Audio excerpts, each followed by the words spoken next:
الله أكبر الله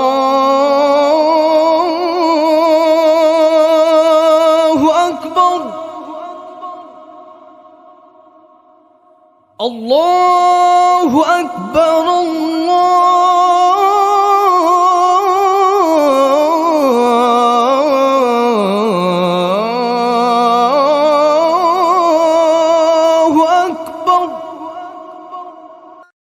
আসসালামু আলাইকুম রহমতুল্লাহি ওয়া বারাকাতুহু। ইনশাআল্লাহ তাআলা আমি চেষ্টা করব ধীরে ধীরে সম্পূর্ণ জুজ আম্মা নিয়ে আলোচনা করার। কোরআনের 30টি পারার মধ্যে এই অংশটি বেছে নেওয়ার অন্যতম কারণ হলো আমরা কোরআন হিফজ করার সময় সাধারণত এখান থেকে শুরু করি। সালাতে কিংবা সালাতের বাইরে জুজ আম্মা সবচাইতে বেশি তিলাওয়াত করা হয়, তাই আমাদের জন্য কোরআনের এই অংশটি অনেক বেশি পরিচিত এবং প্রাসঙ্গিক। আশা করছি আমরা সবাই এই আলোচনা থেকে উপকৃত হব ইনশাআল্লাহ। আমার বক্তব্য শুরু করার আগে আমি একটা সারাংশ দাঁড় করাতে চাই, যেন আমরা এই আলোচনাকে আরও ফলপ্রসূ করতে পারি। আপনারা যারা শুনছেন তাদের সকলের প্রতি আমার অনুরোধ এবং পরামর্শ থাকবে, অডিও শোনার পাশাপাশি আপনারা নিজেরা তাফসির পড়তে থাকুন, অন্ততপক্ষে একটি তাফসির। আমি পরামর্শ দিব তাফসির ইবনে কাসির হলেও পড়ার জন্য। ইবনে কাসির রহমাহুল্লাহর লিখিত এই তাফসিরটি যে কোনো ভাষায় সহজলভ্য। আমার এই লেকচারে চেষ্টা করব পরিপূরক কিছু তথ্য আপনাদের দেওয়ার, কিছু পর্যালোচনা আপনাদের সাথে ভাগাভাগি করে নিতে। আসলে এই সিরিজের মূল লক্ষ্য কোরআনের মাঝে আল্লাহ তাআলার তুলে ধরা যুক্তির সামঞ্জস্য এবং ভারসাম্য নিয়ে পর্যালোচনা। কিভাবে প্রতিটি সূরা স্বকীয়তায় অনন্য হবার পরেও তাদের মধ্যে রয়েছে যোগসূত্র, প্রতিটি আয়াতের নিখুঁত গাঁথুনি কিভাবে সূরাগুলোর অর্থে এবং মাধুর্যে অনন্য এক মাত্রা দান করেছে। সাধারণত যখন আমরা কোরআন পর্যালোচনা করি তখন আমরা প্রতিটি আয়াত, প্রতিটি শব্দ নিয়ে খুব গভীরভাবে চিন্তা করার চেষ্টা করি, যেটা খুবই ভালো। আমরা যখন আলাদা আয়াতের তাফসির এবং প্রতিটি শব্দের উৎস, উৎপত্তি, অর্থ, ব্যাকরণগত আলোচনায় নিমগ্ন হয়ে পড়ি, তখন একটা সমস্যার সৃষ্টি হয়। অনেক বেশি সূক্ষ্ম বিষয় ভাবতে ভাবতে প্রায় পূর্ণাঙ্গ সূরার বিশাল যে পটভূমি আমাদের চোখ এড়িয়ে যায়। সম্পূর্ণ সূরাটি একত্রে অখণ্ড অবস্থায় যে শিক্ষা, যে নির্দেশনা আমাদের দেয়, খণ্ডিত আলোচনায় সেই বিষয়গুলি অনেক সময় আমাদের চোখে ধরা পড়ে না। তাফসির পড়তে গিয়ে আসলে আমরা অনেক সময় ঠিক এই কাজটি করে থাকি। সুতরাং আমরা চেষ্টা করব একটি সূরা কিভাবে বিন্যস্ত করা হয়েছে, এক একটি আয়াতের মধ্যকার সম্পর্ক এবং সম্পূর্ণ সূরার মাধ্যমে আল্লাহ যে দৃশ্যপটের দিকে আমাদের নির্দেশ করছেন সব কিছু নিয়ে আলোচনা করার। আমাদের বুঝতে হবে যে মৌলিকভাবে কোরআন তেলাওয়াত করা হতো, প্রাথমিকভাবে কোনো তাফসির ছিল না এবং একটির পর একটি আয়াত তাদের কানে প্রবেশ করত। ধারাবাহিকভাবে শুনতে শুনতেই তারা কোরআন সম্পর্কে ভাবতেন। এবং আরেকটি গুরুত্বপূর্ণ বিষয় হলো, মক্কি সূরাগুলির অন্যতম শ্রোতা ছিল মক্কার মুশরিকরা। দেখুন, মুসলিমদের ক্ষেত্রে এটি স্বাভাবিক যে তারা প্রতিটি আয়াত থেমে থেমে প্রশ্ন করবে, বিজ্ঞ আলেমদের কাছ থেকে তারা আরও জানতে চাইবে, সময় নিয়ে গভীরভাবে উপলব্ধি করতে চাইবে। মুশরিকদের ক্ষেত্রে বিষয়টি ভিন্ন। জুজ আম্মা এক্ষেত্রে ভালো উদাহরণ। এর মাঝে সংকলিত সূরাগুলো মক্কি সূরার প্রকৃষ্ট উদাহরণ। বলা যায় এই সকল সূরার বড় অংশ জুড়ে অবিশ্বাসীদের উদ্দেশ্যে কথা বলছেন আল্লাহ তাআলা। এজন্য আমরা আমাদের আলোচনায় এই সূরাগুলোর স্পষ্টবাদী বক্তব্য, গাঠনিক এবং আলংকারিক বৈশিষ্ট্যগুলোর দিকে দৃষ্টিপাত করব। আজকে আলোচনা শুরু হওয়ার আগে একটি গুরুত্বপূর্ণ বিষয় নিয়ে আমি প্রথমেই বলে নিতে চাই। আমার মতে কোরআনের শাব্দিক অনুবাদে যে ভুলটি সবচেয়ে বেশি হয়, নিশ্চয়ই আল্লাহ সবচেয়ে ভালো জানেন, সেটি হলো এক একটি সূরাকে অধ্যায় হিসেবে অনুবাদ করা। সূরা শব্দটির সমার্থক শব্দ অধ্যায় নয়। যে কোনো বইয়ের এক একটি অধ্যায় নির্দিষ্ট কোনো বিষয়ের দিকে আলোকপাত করে লেখা হয়। একটি অধ্যায় একটি মৌলিক বিষয়কে ঘিরে রচিত হয়। পুরো অধ্যায় জুড়ে সাধারণত একটি বিষয়ের উপর আলোকপাত করা হয়। কিন্তু একটি সূরায় বহু বহু বহু বিষয়ের সমাহার খুবই স্বাভাবিক। তাত্ত্বিকভাবে চিন্তা করলে সূরা শব্দটির সবচেয়ে কাছাকাছি অনুবাদ হলো পাঠ্য। প্রত্যেকটি সূরা স্বতন্ত্রভাবে এক একটি পাঠ্য, যদিও প্রতিটি সূরা আবার নিজেদের মধ্যে সম্পর্কিত। যেমন সূরা বাকারার সাথে সূরা আল ইমরান যোগ রয়েছে। কোরআন জুড়ে এমন উদাহরণ অনেক, কিন্তু ভাষাগত দিক থেকে একটি সূরাকে কখনোই অধ্যায় ভাবা যৌক্তিক নয়। তার একটা কারণ ইতিমধ্যেই আমরা আলোচনা করেছি। একটি সূরায় একাধিক আলোচ্য বিষয় থাকতে পারে। সূরার মধ্যকার বিষয়গুলোর বৈচিত্র্যও এর একটি কারণ। আরেকটি গুরুত্বপূর্ণ কারণ হলো অধ্যায়ের মধ্যে নির্দিষ্ট ক্রম অনুসরণ করার প্রবণতা থাকে। যে কোনো বইয়ে অধ্যায়গুলি সাধারণত অক্ষরক্রম বা সংখ্যা অনুসারে সাজানো থাকে। প্রথমে অধ্যায় 1, তারপর 2, 3, 4, এভাবেই একটি বই গঠিত হয়।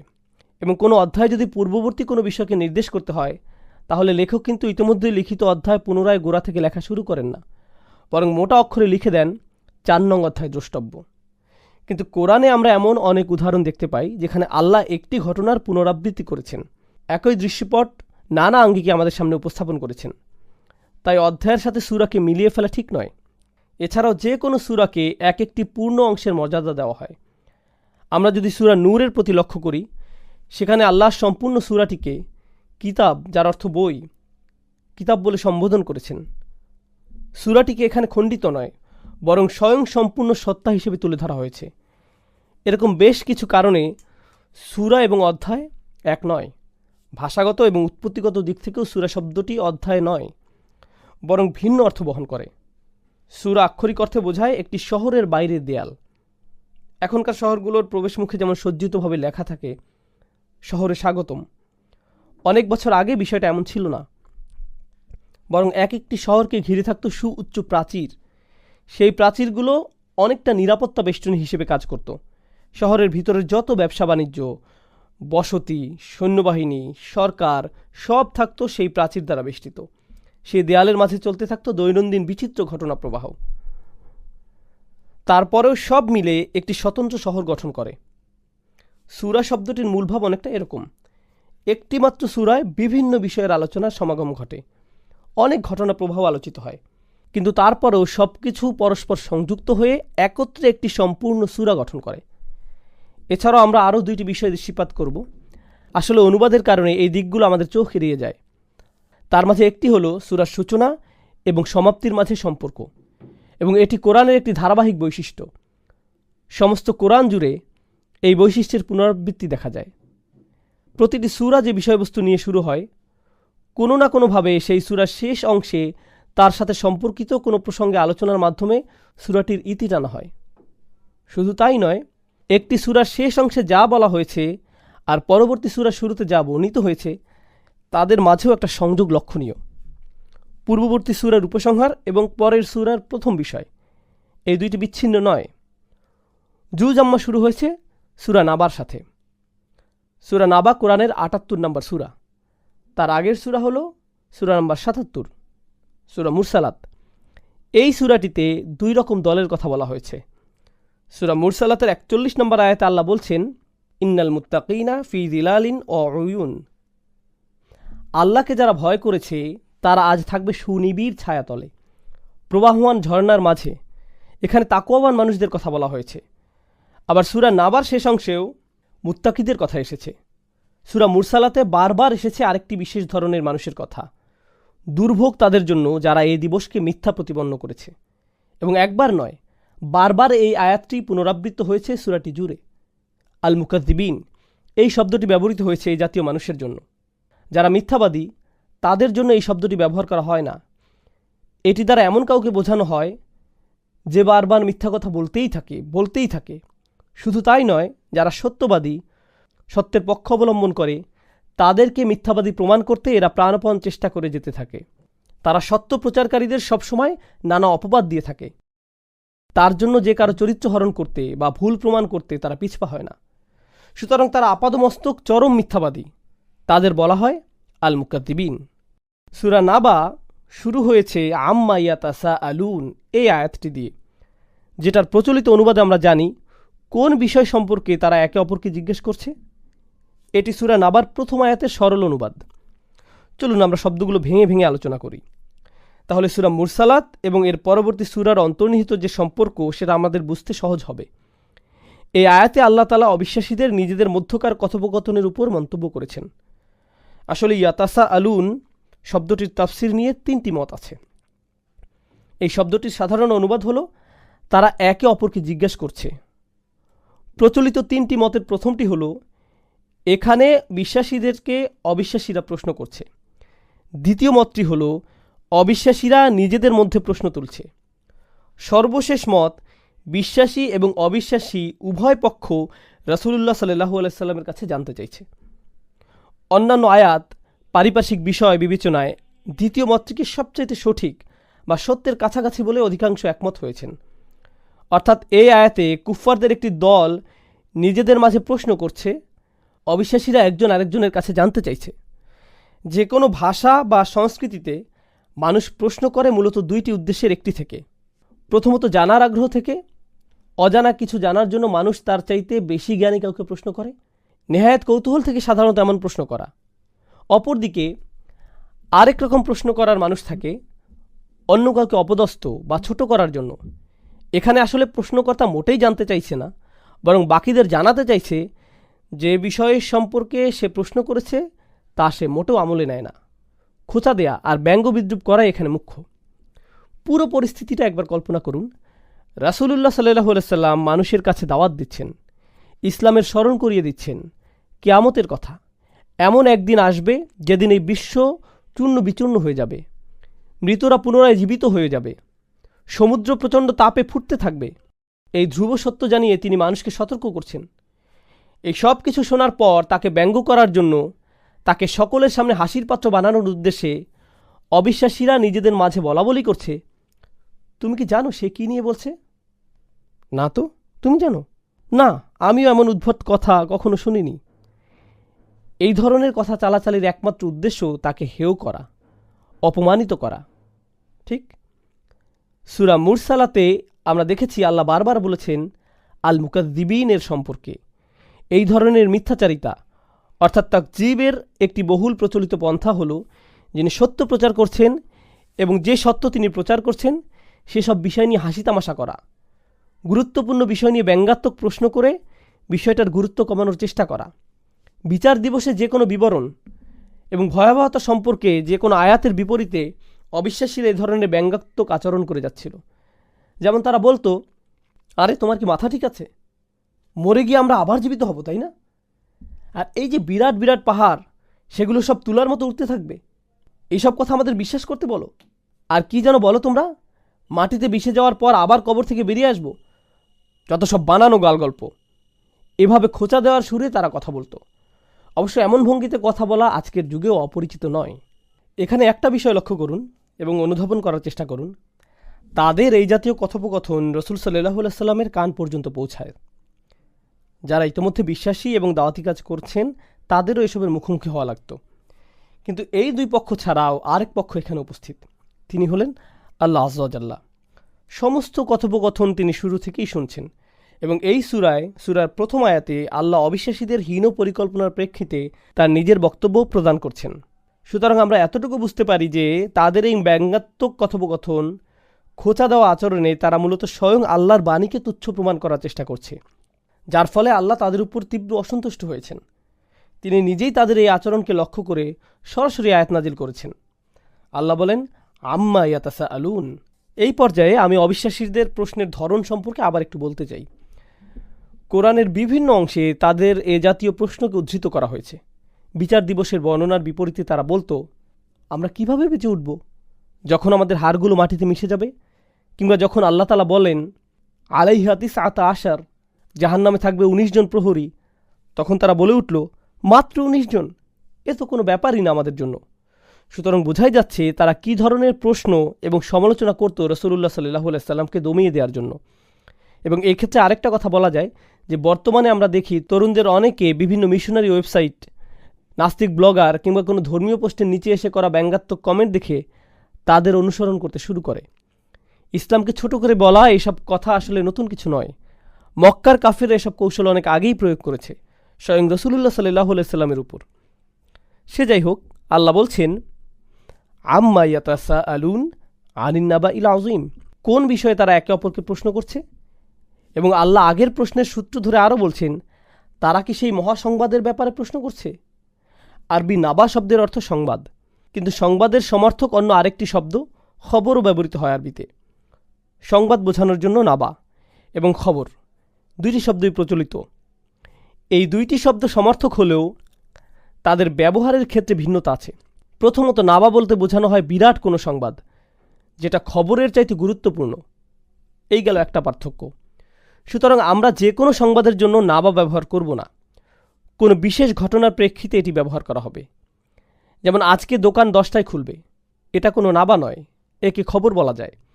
কিন্তু ধরুন জাতীয় নির্বাচনে কেউ জিতল কিংবা হঠাৎ কোনো যুদ্ধ আরম্ভ হলো, এক্ষেত্রে শব্দটি হবে নাবা। কুরআনে আল্লাহ তাআলা শব্দ দুটিকে এভাবেই গুরুত্বের ভিত্তিতে ব্যবহার করেছেন। খবর শব্দটি কোরআনে 2বার উল্লেখ করা হয়েছে এবং 2বারই একই প্রসঙ্গে এই শব্দের ব্যবহার আমরা দেখি। যখন মূসা আলাইহিস সালাম ধুধু মরুপ্রান্তরে পরিবার নিয়ে পথ চলতে চলতে দূরে আলোর দেখা পেলেন, তখন তিনি বাকি সদস্যদের বললেন, সম্ভবত এর থেকে আমি কোনো খবরের সন্ধান পাব। আতিকুম বিখবরিন, তোমাদের জন্য আমি সেখান থেকে কোনো সংবাদ হয়তো জোগাড় করতে পারব। কিন্তু তিনি এই কথা বলার সময় জানতেন না ঠিক কোন পরিস্থিতির সম্মুখীন হতে যাচ্ছেন। তবে আশা করছিলেন হয়তো উপকারী কোনো নির্দেশনা সেই আলোর উৎস থেকে পাওয়া যাবে। এরকম একটা প্রসঙ্গে খবর শব্দটি ব্যবহার করা হয়েছে। এক্ষেত্রে তিনি পূর্ববর্তী জাতির সংবাদ সম্পর্কে বলতে নাবা শব্দটি বেছে নিয়েছেন। তবে আশা করছিলেন হয়তো উপকারী কোনো নির্দেশনা সেই আলোর উৎস থেকে পাওয়া যাবে। এরকম একটা প্রসঙ্গে খবর শব্দটি ব্যবহার করা হয়েছে। অপরদিকে যখন আল্লাহ ব্যতীত কোনো জাতির ধ্বংসপ্রাপ্ত হওয়ার কথা বলছেন, তখন তিনি বলছেন নাবা। সেক্ষেত্রে তিনি পূর্ববর্তী জাতির সংবাদ সম্পর্কে বলতে নাবা শব্দটি বেছে নিয়েছেন, কারণ এই সংবাদ কোনো সাধারণ সংবাদ নয়। নাবা আর খবরের মাঝে মূলত এটিই প্রথম পার্থক্য। দ্বিতীয়ত, নাবা বলতে এমন কোনো ঘটনা বা সংবাদকে বোঝানো হয় যা তার শ্রোতার জন্য উপকার বয়ে আনবে। একই সাথে এই সংবাদ যার কানে যাবে সে বিষয়টাকে অগ্রাহ্য করতে পারবে না। এটা তার উপর জোর প্রভাব ফেলবে, যার কারণে শ্রোতাও প্রতিক্রিয়া ব্যক্ত করবে। এমন নয় যে সংবাদটা কেউ শুনে নির্বিকার হয়ে থাকবে, যা করছিল তাই করতে থাকবে। নাবা এমন এক সংবাদ যা শ্রোতার কাছে তাৎক্ষণিক প্রতিক্রিয়া প্রত্যাশা করে। ধরুন কারো বাড়িতে আগুন লাগলো। এই সংবাদ কানে যাওয়া মাত্রই বাড়ির মানুষজন সঙ্গে সঙ্গে পরিস্থিতি নিয়ন্ত্রণে ঝাঁপিয়ে পড়বে, আশেপাশের মানুষদের সতর্ক করবে। তৃতীয়ত, ভাষাগত বিশ্লেষণের আলোকে নাবা বলতে সুস্পষ্ট কোনো ঘটনাকে বোঝানো হয়। এটা কোনো কাল্পনিক অনুভূতি বা তত্ত্বীয় মতবাদ নয় যে পরিস্থিতি ইন্দ্রিয়গ্রাহ্য, দেখা যাবে, অনুভব করা যাবে। নাবা এরকম কোনো ঘটনা সংঘটিত হওয়ার সংবাদ যখন আল্লাহ মৃত্যুর পরের জীবন পুনরুজ্জীবিত হওয়ার কথা বলছেন, তখন নাবা শব্দটি বেছে নিয়ে তিনি এটাও স্পষ্ট করেছেন যে পরবর্তী জীবন কোনো মানসিক অবস্থা নয়, বরং এর বাস্তব অস্তিত্ব আছে। আমাদের প্রকৃত অর্থেই সে সকল অভিজ্ঞতার মধ্য দিয়ে যেতে হবে। অন্য অনেক ধর্মে মৃত্যু পরবর্তী জীবনকে আধ্যাত্মিক পর্যায় হিসেবে উপস্থাপন করা হয়, যেটা পুরোপুরি মানসিক একটি অভিজ্ঞতা। কিন্তু ইসলাম এই ধারণাকে নাকচ করে দেয়। জান্নাত জাহান্নাম কোনো বিমূর্ত ধারণা নয়, প্রত্যেকে নিজের চোখেই এসব কিছুর বাস্তব অস্তিত্ব দেখবে। আমরা আবার আয়াতে ফিরে যাই। আল্লাহ বলছেন, আনিন নাবা ইল আযীম, তারা কি সেই বিরাট সংবাদ নিয়ে প্রশ্ন করছে? আমরা আগেই আলোচনা করেছি, অর্থগত দিক থেকে নাবা বলতে এমনিতেই বড় কোনো ঘটনা বোঝায়। এই আয়াতে তার সাথে আরও একটি বিশেষণ যোগ করা হয়েছে, আযীম, যা পরিস্থিতির গুরুত্ব আর মহত্বকে পরিপূর্ণভাবে প্রকাশ করে। তারা কি আসলেই এমন একটা মহাসংবাদ নিয়ে ব্যঙ্গাত্মক প্রশ্ন করছে, যে সংবাদে তাদের সম্বিত ফিরে পেয়ে নিজেদের শুদ্ধি নেওয়ার কথা, তার বদলে বিদ্রূপ করছে? এরপর আল্লাহ আরও একটি প্রশ্ন করেন। এখানে জিজ্ঞেস করা সবগুলো প্রশ্নই কিন্তু আলংকরিক প্রশ্ন। আল্লাযী হুম ফীহি মুখতালিফুন। আল্লাযী শব্দটিকে বলা হয় ইসমে সিলা, ইসমে মৌসুল, এবং ব্যাকরণগত দিক থেকে হুম ফীহি মুখতালিফুনকে বলা হয় সিলাতুল মৌসুল, নাবা শব্দটির বিশেষণ। অর্থাৎ তৃতীয় সম্পূর্ণ আয়াতটি আর নাবা শব্দটির একটি বিশেষণ। প্রথম বিশেষণ হল আল আযীম এবং দ্বিতীয় বিশেষণ হল আল্লাযী হুম ফীহি মুখতালিফুন, যার একটি সাধারণ অনুবাদ হল এমন দিন যা নিয়ে তারা নিজেরাই মতবিরোধে লিপ্ত, এমন এক বিষয় যা নিয়ে তারা নিজেরাই একমত হতে পারেনি। কিন্তু আয়াতের গঠনগত কারণে এর মাঝে আরও একটি গুরুত্বপূর্ণ অর্থ আছে, কারণ একে পুরো আয়াতটি একসঙ্গে বিশেষ্য রূপে ব্যবহৃত হয়েছে। আর এই কারণে আমরা বুঝতে পারি আল্লাহ তাআলা এমন কোনো বিষয় নিয়ে বলছেন যা তারা সব সময় করে থাকে। এই মতবিরোধ ক্ষণিকের জন্য নয়। উদাহরণস্বরূপ বলা যায়, এখানে আল্লাহ বলছেন আল্লাযীনা হুম ফীহি মুখতালিফুন, কিন্তু তিনি আল্লাযীনা হুম ফীহি ইয়াখতালিফুন বলেননি। এখানে ইসমে ফাইল ব্যবহৃত হয়েছে। আর বিশেষ্যের কারণে আমরা বুঝতে পারি এখানে স্থায়ীভাবে ঘটবে এমন কোনো ঘটনার প্রতি ইঙ্গিত করা হচ্ছে, যেহেতু ক্রিয়া দ্বারা ক্ষণস্থায়ী এবং বিশেষ্য দ্বারা স্থায়ী অবস্থা বোঝানো হয়। এখানে আরেকটি বিষয় লক্ষণীয়, ফীহি এই শব্দটির ব্যবহার। শব্দটির অবস্থান হুম এবং মুখতালিফুনের মাঝে। আল্লাযীনা হুম মুখতালিফুন ফীহি এটা কিন্তু বলা হয়নি, অথচ সাধারণ আরবিতে বাক্যটির এমন গঠন হওয়া স্বাভাবিক। ফীহি মুখতালিফুন, যা একটা আকস্মিক ধাক্কা দেয়। এটাকে আসলেই সেই বিষয় যা নিয়ে তারা নিজেরাই নানা মতে বিভক্ত। ইখতিলাফ শব্দটির দুই ধরনের অর্থ হতে পারে। একটি হলো সুস্পষ্ট দ্বিমত, অর্থাৎ তারা আক্ষরিক অর্থেই বিষয়টি নিয়ে নিজেদের মাঝে ভিন্ন মত পোষণ করে। তারা যে শুধু হাসি ঠাট্টা আর ব্যঙ্গাত্মক মন্তব্য করছে তা নয়, এদের প্রত্যেকের আখিরাত সম্পর্কে মন গড়া নিজস্ব মতবাদ রয়েছে। কারো একজনের ধারণা রয়েছে আমাদের সত্যিকার কোনো অস্তিত্ব নেই এবং আমরা আর ফিরে আসব না, আর কেউ বিশ্বাস করে প্রত্যেকেই জান্নাতে যাবে। কেউ এমন তত্ত্ব ধারণ করে যে এত বিশাল সীমাহীন সৃষ্টির ক্ষুদ্রাতি ক্ষুদ্র কাজের হিসাব নেওয়া নিতান্তই অসম্ভব। নক্ষত্ররাজি, তারকারাজি, দৃশ্য অদৃশ্যের মহাবিশ্বের কর্মযজ্ঞের মাঝে সৃষ্টিকর্তা আমার মতো নগণ্য মানুষের দৈনন্দিন কাজের হিসাব নিশ্চয়ই নেবেন না। এত সব ঘটনা প্রবাহের উপর কেই বা নজর রাখবে? নিশ্চয়ই এমন কোনো জবাবদিহি করতে হবে না। তিনি আমাদের সবাইকে ছাড় দিবেন। আবার কেউ কেউ বলে, না না, মাআযাল্লাহ, আমরা বিশ্বাস করি তার কন্যা আছে যারা আমাদের খেয়াল রাখবে। তারা আমাদের পাপের পরিবর্তে পুণ্য লিপিবদ্ধ করবে। তাই যত যাই করি না কেন আমাদের কিচ্ছু হবে না। তুমি যেরকম বিপদের ভয় আমাদের দেখাচ্ছ, তেমন অবস্থায় আমরা কখনোই পড়ব না। হ্যাঁ, থাকবে কিছু মানুষ যাদেরকে সাহায্য করার মতো মধ্যবর্তী কেউ নেই, তারা এইসব বিপদে পড়তে পারে, আমরা না। এবং এরকম মানসিকতা শুধু আখিরাত নিয়ে নয়, অনেকে এই জীবনেই লালন করে। কেউ তার নিজের কাজে একেবারেই অযোগ্য, কিন্তু সে অফিসের ম্যানেজারের ভালো বন্ধু। তখন সে আশা করে ম্যানেজার তার অদক্ষতা সত্ত্বেও তাকে কাজে নিয়োগ দেবে। তার ঊর্ধ্বতন কর্তৃপক্ষ যতই অভিযোগ করুক কিছুই হবে না, কারণ দিন শেষে সে তো ম্যানেজারের বন্ধু। বস আর তার মাঝে মধ্যবর্তী হয়ে সব কিছু ম্যানেজারই সামনে নিবে। এই একই ধারণা আখিরাতের বিষয়ে অনেকে লালন করত। আমাকে তো আর আমার কাজের জন্য আল্লাহর মুখোমুখি হতে হবে না, অন্য কেউ আমার হয়ে সব করে দিবে, কারণ আমার এমন মধ্যবর্তী যোগসূত্র আছে।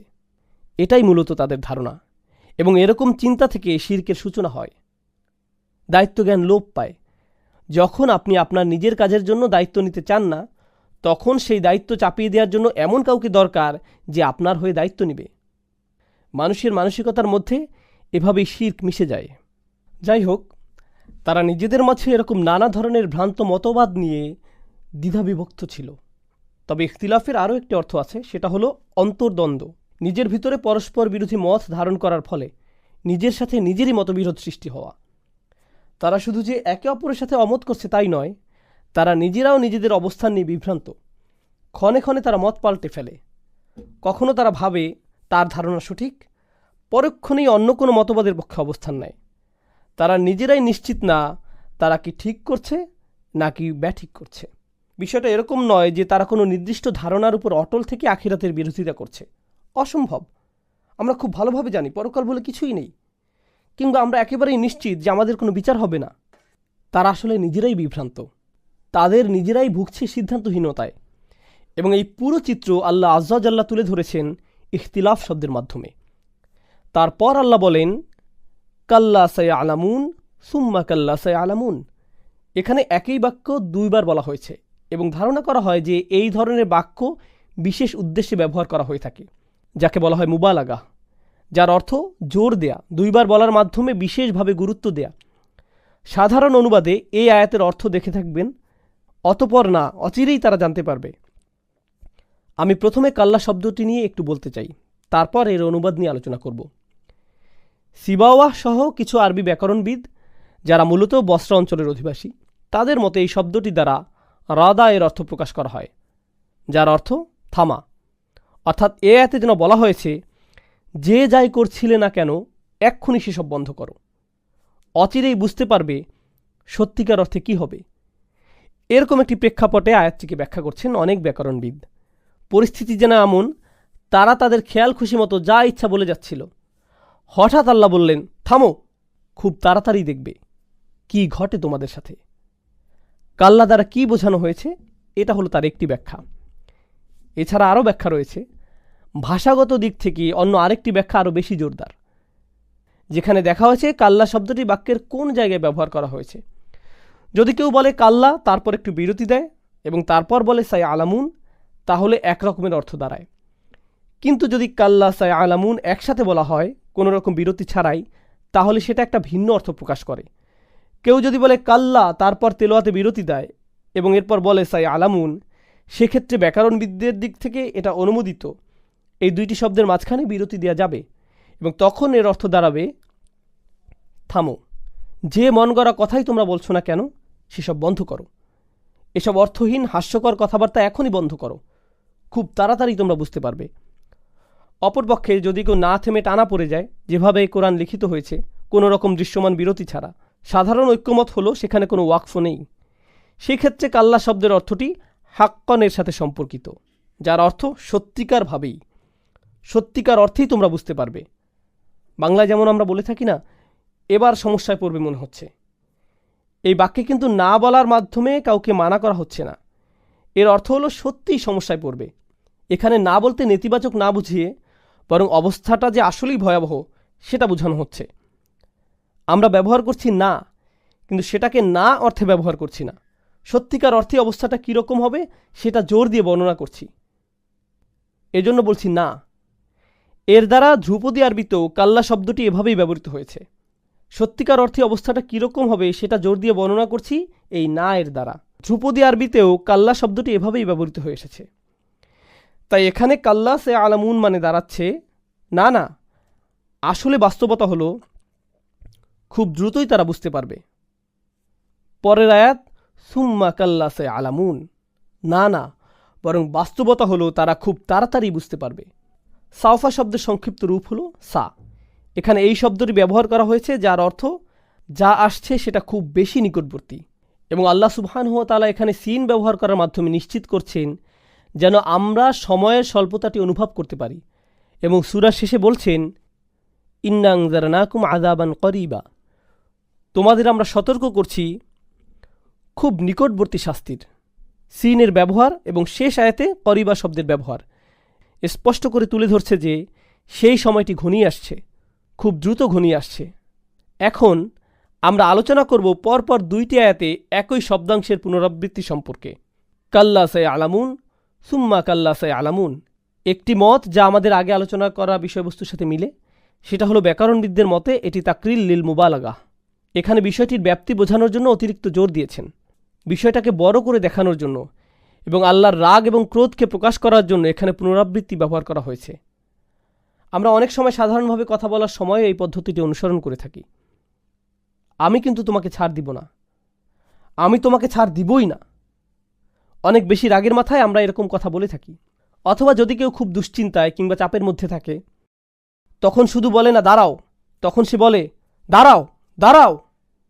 আমরা দুইবার বলি যে কোনো ভাষাতে, এবং ধ্রুপদী আরবিতেও এটা একটা সাধারণ প্রকাশভঙ্গি।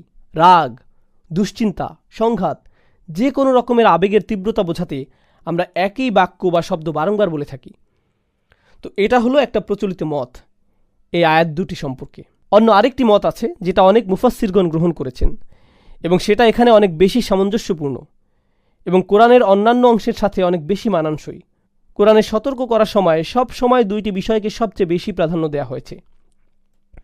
একটি হলো পুনরুত্থান দিবস আল কিয়ামা, এবং আরেকটি হলো জাহান্নামের আগুনের ভয়াবহতা, এবং তারা একটি আরেকটির সাথে সম্পর্কিত। সুতরাং এক কথায় বলা যায় কোরআনের দুটি প্রধান সতর্কবার্তা হলো আল কিয়ামা এবং জাহান্নামের আগুন। কোরআনে এই দুইটি বিষয় নিয়ে অসংখ্য বর্ণনা পাওয়া যায়। এ কারণে মুফাসসিরদের মতে প্রথমবার যখন বলা হয়েছে তোমরা শীঘ্রই বুঝতে পারবে, তখন নির্দেশ করা হয়েছে প্রথম সতর্কবাণী অর্থাৎ আল কিয়ামার দিকে, আর দ্বিতীয়বার বলার মাধ্যমে ইঙ্গিত করা হয়েছে জাহান্নামের আগুনের দিকে। সুতরাং প্রথমবার তারা খুব ভালোভাবে বুঝতে পারবে কতটা ভুল এবং ব্যঙ্গাত্মক কথাবার্তা বলছে কিয়ামত সম্পর্কে, যখন তারা সত্যি সত্যি কিয়ামতের দিন পুনরুত্থিত হবে। আর দ্বিতীয়বারের মতো তারা একই বিষয়টি পুনরায় উপলব্ধি করবে যখন জাহান্নামের আগুনের মুখোমুখি হবে। এভাবে দুইবার তাদের মন গড়া অনুমান মিথ্যা প্রমাণিত হবে। আমরা এতক্ষণ আলোচনা করলাম একই বাক্য দুইবার ব্যবহার করার তাৎপর্য। এই সংক্রান্ত সর্বশেষ আলোচনায় আমরা কথা বলবো একটি প্রচলিত আরবি বাক্য নিয়ে, যার অর্থ যে মৃত্যুবরণ করেছে তার কেয়ামত ইতিমধ্যেই শুরু হয়ে গিয়েছে। যার দুনিয়ার জীবন শেষ হয়ে গেছে, কেয়ামত পর্যন্ত পৌঁছাতে তার কেয়ামতের আলামত দেখার জন্য অপেক্ষা করা লাগবে না। সূর্য পশ্চিম দিকে ওঠার জন্য কিংবা সকল চিহ্নগুলো প্রকাশিত হওয়া তার জন্য অর্থহীন, কারণ তার কর্মফলে ইতিমধ্যে সে পৌঁছে গেছে। মৃত্যুর সাথে সাথে সে মৃত্যু পরবর্তী জীবনের ভয়াবহতা সম্পর্কে ধারণা পেয়ে গেছে। হযরত আলী রাদিয়াল্লাহু তাআলা আনহু বলছেন, জীবিত অবস্থায় মানুষ আসলে ঘুমিয়ে থাকে, মৃত্যুর মাধ্যমে সে জেগে ওঠে। বিষয়টা অনেকটা এরকম যে মানুষটা মৃত্যুর সাথে সাথে সম্বিত ফিরে পায় সত্যিকারের বাস্তবতা সম্পর্কে। এখন আমরা এই সূরার প্রথম অংশের উপর একসাথে আলোকপাত করব। আম্মা ইয়াতাসাআলুন আনিন নাবাইল আযীম আল্লাযী হুম ফীহি মুখতালিফুন কাল্লা সায়ালামুন সুম্মা কাল্লা সায়ালামুন। আরেকটু গভীরে যাওয়ার আগে আমরা একটা গুরুত্বপূর্ণ বিষয় নিয়ে কথা বলবো। সেটা হলো কোরআনের আয়াতগুলোর মধ্যকার ছন্দ। প্রথম আয়াত আম্মা ইয়াতাসাআলুন এবং এরপর আনিন নাবাইল আযীম, এই আয়াত দুটির শেষ অংশে ছন্দ কেটে যাচ্ছে। এরপর আল্লাযী হুম ফীহি মুখতালিফুন কাল্লা সায়ালামুন সুম্মা কাল্লা সায়ালামুন, এই তিনটি আয়াত প্রথম আয়াতের সাথে একই ছন্দে মিলে যায় শুধুমাত্র দ্বিতীয় আয়াতটি ছাড়া। এবং আমরা যদি দ্বিতীয় আয়াতটা ব্যাকরণের দিক থেকে চিন্তা করি তাহলে দেখব যে এই আয়াতটি তার পরবর্তী আয়াতের সাথে সম্পর্কিত, অর্থাৎ দুটি আয়াতকে একটি বাক্য হিসেবে গণ্য করা যায়। আনিন নাবাইল আযীমিল্লাযী হুম ফীহি মুখতালিফুন পুরোটা একটা বাক্য, এবং দ্বিতীয় আয়াতটি যে নিজে স্বয়ংসম্পূর্ণ বাক্য নয় সেটি আরও সুস্পষ্টভাবে বোঝানোর জন্য এখানে ছন্দপতন করা হয়েছে। আল আযীম শব্দে বিরতি দেওয়ার কারণে বাক্যের পরবর্তী অংশ থেকে প্রথম অংশটি বিচ্ছিন্ন হয়ে গেছে। কোরআনের অসংখ্য অসাধারণ বৈশিষ্ট্যের মধ্যে একটি হলো একই রকমের ছন্দে ছন্দবদ্ধ আয়াতগুলো একসাথে একটি সম্পূর্ণ অনুচ্ছেদকে বোঝায়। তাহলে দেখুন প্রথম পাঁচটি আয়াত আম্মা ইয়াতাসাআলুন আনিন নাবাইল আযীমিল্লাযী হুম ফীহি মুখতালিফুন কাল্লা সায়ালামুন সুম্মা কাল্লা সায়ালামুন। শুধু শুনুন, আলাম নাজআলিল আরদা মিহাদা ওয়াল জিবালা আওতাদা ওয়া খালাকনাকুম আজওয়াজা ওয়াজআলনা নাওমাকুম সুবাতা। লক্ষ্য করুন এই পুরো অংশটাতে নতুন একটি ছন্দের অন্তমিল। এবং আরও একটা বিষয় লক্ষ্য করবেন, যখন আপনারা এর অর্থের দিকে নজর দিবেন দেখবেন এই নতুন ছন্দের অংশটুকু পুরোটা একটা নতুন অর্থ বহন করে। আগেরগুলোর সাথেও এই আয়াতগুলো সম্পর্কিত, কিন্তু পরবর্তী আয়াতগুলোর নিজেদের মধ্যে নিজস্ব অর্থগত সামঞ্জস্য রয়েছে। যেহেতু আমরা এই সূরাটির অন্তর্নিহিত তাৎপর্যকে ভালোভাবে উপলব্ধি করার চেষ্টা করছি, সেক্ষেত্রে আমাদের আরও একটি বিষয় মাথায় রাখতে হবে, সেটা হলো ইন্তিফাদ। বক্তব্যের মাঝে একটি বিষয় থাকে, একেবারে ভিন্ন আরেকটি বিষয়ে চলে যাওয়া, এমনভাবে বিষয় পরিবর্তন করা যাতে করে নতুন বক্তব্যটা প্রায় অপ্রাসঙ্গিক বলে মনে হয়। উদাহরণস্বরূপ আলাম নাজআলিল আরদা মিহাদা, প্রচলিত অর্থ হলো আমি কি জমিনকে শয্যা বানাইনি, জমিনকে কি আমি সমতল পৃষ্ঠরূপে সৃষ্টি করিনি। মিহাদ শব্দটির সাথে সম্পর্কিত আরেকটা শব্দ হলো মাহাদ। মাহাদ শব্দের অর্থ ছোট শিশুদের দোলনা। এই শব্দটিকে মায়ের গর্ভ হিসেবে ব্যবহার করা হয়। মাহাদ দ্বারা এমন একটি দোলনা বোঝায় যা ছোট শিশুদের জন্য আরামদায়ক। আল্লাহ বলছেন, ভূপৃষ্ঠকে কি আমি এমনভাবে সৃষ্টি করিনি যাতে করে সেটা তোমাদের জন্য আরামদায়ক হয়। প্রাচীন আরবিতে মিহাদ শব্দটি বিছানা অর্থ ব্যবহৃত হয়। সুতরাং এটি এমন একটি জায়গা যেখানে কেউ বিশ্রাম নিতে পারে, যেখানে প্রশান্তি অনুভব হয়। সুতরাং পরবর্তী এ সকল আয়াতে দেখতে পাচ্ছি এখানে আল্লাহর নিয়ামতগুলো সম্পর্কে বলা হয়েছে। আল্লাহর অনুগ্রহ যে আমাদেরকে অষ্টপৃষ্ঠে জড়িয়ে রেখেছে সে কথাই বারবার বলা হচ্ছে এই আয়াতগুলোতে। কিন্তু পুনরুত্থান কিংবা কিয়ামতের সাথে এই নিয়ামতের বর্ণনা কিভাবে সামঞ্জস্যপূর্ণ, কিংবা তাদের যে ব্যঙ্গাত্মক মন্তব্যের বিপরীতে আল্লাহ কথা বলছেন তার সাথেই বা এর সম্পর্ক কী? দেখুন, তাদের সব রকমের ব্যঙ্গাত্মক মন্তব্য এবং কথাবার্তার মূল সারাংশ এটাই যে কিয়ামতের যে ভয়াবহতা তুলে ধরা হয়েছে তাদের সামনে, সেটা বাস্তবে ঘটা তাদের মতে নিতান্তই অসম্ভব। মৃত্যুর পরের জীবন, চন্দ্র সূর্যের সংঘর্ষ, পুরো পৃথিবী বিস্ফোরিত হওয়া, তাদের ভাষ্যমতে এসব বাস্তবে ঘটতেই পারে না। এরকম অকল্পনীয় বিশাল ঘটনা কেউ কখনো ঘটতে দেখেনি। অভাবনীয় প্রকাণ্ড সব ঘটনাবলী বাস্তবায়ন করার মতো সামর্থ্যবান, ক্ষমতাশালী কেই বা আছে? এখন দেখুন, আমরা মানুষেরা নিজেদের সামর্থ্য সম্পর্কে খুব ভালোভাবে অবগত আছি। আমরা নিজেরা নিজেদের জন্য শয্যা প্রস্তুত করতে পারি, আমরা নিজেদের জন্য ঘরবাড়ি তৈরি করতে পারি। আর এবার আমরা আয়াতগুলো দেখব, আমাদের সামর্থ্য জায়গাগুলোতে আল্লাহর সীমাহীন পারদর্শিতা নিয়ে কি অনায়াসে আমাদেরকে অতিক্রম করে যায়। সহজ কথা বলতে গেলে এটা অনেকটা একজন মানুষের কারিগরি সক্ষমতার সাথে আল্লাহর সৃষ্টি করার সামর্থ্যের একটা তুলনামূলক বিশ্লেষণ। দেখো কেমন শয্যা তুমি নিজের জন্য প্রস্তুত করতে পারো, আর কেমন শয্যা আল্লাহ তোমার জন্য প্রস্তুত করেছেন সমগ্র বিশ্ব জুড়ে। আলাম নাজআলিল আরদা মিহাদা, আমরাও বিরাট স্তম্ভ নির্মাণ করে পেরেকের সাহায্যে তাঁবু খাটাই। অল জিবালা আওতাদা, যদিও এই আয়াত সম্পর্কে অনেক বৈজ্ঞানিক ব্যাখ্যা রয়েছে, আমি ওই দিকে যাচ্ছি না, আমি শুধু ভাষাগত ব্যাখ্যার দিকেই মনোযোগ দিচ্ছি। আল্লাহ বলছেন, আমি কি পাহাড় পর্বতগুলোকে পেরেকের মতো গেঁথে দেইনি? আওতাদ শব্দটি কোরআনের অন্য আরেক জায়গায় ব্যবহার করা হয়েছে, ফিরআউন আদিল আওতাদ, ফিরআউনের তাঁবুর বহর বোঝানোর জন্য। পরবর্তী সূরাগুলোর আলোচনায় আমরা এটা দেখতে পাব। ফিরআউন পরিচিত ছিল তার পেরেকের জন্য। ফিরআউন যখন যেখানে চলাচল করত তার আগে থাকতো তার লক্ষ লক্ষ অগণিত সৈন্যের দল। আর যখনই তারা কোথাও থামত তখন সেখানে অবস্থানের জন্য তারা তাঁবু খাটাতো। এই তাঁবুগুলো পরিচিত হতো তার সবচেয়ে গুরুত্বপূর্ণ অংশ অর্থাৎ তার পেরেক দ্বারা। আসলে এটা আরবি ভাষার একটা বৈশিষ্ট্য। যে কোনো কিছুকে তার সবচেয়ে গুরুত্বপূর্ণ অংশটি দ্বারা ইঙ্গিত করা হয়। যেমন একজন যোদ্ধাকে এক্ষেত্রে চাইলে তলোয়ার বলা যায়, কারণ তলোয়ারটি হলো সেই যোদ্ধার সবচাইতে গুরুত্বপূর্ণ অংশ। ধ্রুপদী আরবিতে এই বৈশিষ্ট্যের কারণে তাঁবুকে পেরেকও বলা যায়, কারণ একটা তাঁবুর সবচাইতে গুরুত্বপূর্ণ অংশ হলো তার পেরেকগুলো। পেরেক ছাড়া তাঁবুটার কোনো মূল্যই নেই। আল্লাহ বলছেন, তোমরা এই ধরনের তাঁবু খাটিয়ে থাকো, এবার দেখো কোন ধরনের তাঁবু আমি খাটাতে পারি, আর সেটা কেমন। ওয়াল জিবালা আওতাদা, আল্লাহর অকল্পনীয় ক্ষমতা সম্পর্কে ন্যূনতম ধারণা আমরা এভাবে পেতে পারি। এগুলো না হয় অনেক বিরাট সৃষ্টি। এবার মানুষের অভ্যন্তরীণ কিছু বিষয়ের দিকে নজর দেওয়া যাক। ওয়াখলাকনাকুম আজওয়াজা, আমি তোমাদের প্রত্যেককে জোড়ায় জোড়ায় সৃষ্টি করেছি।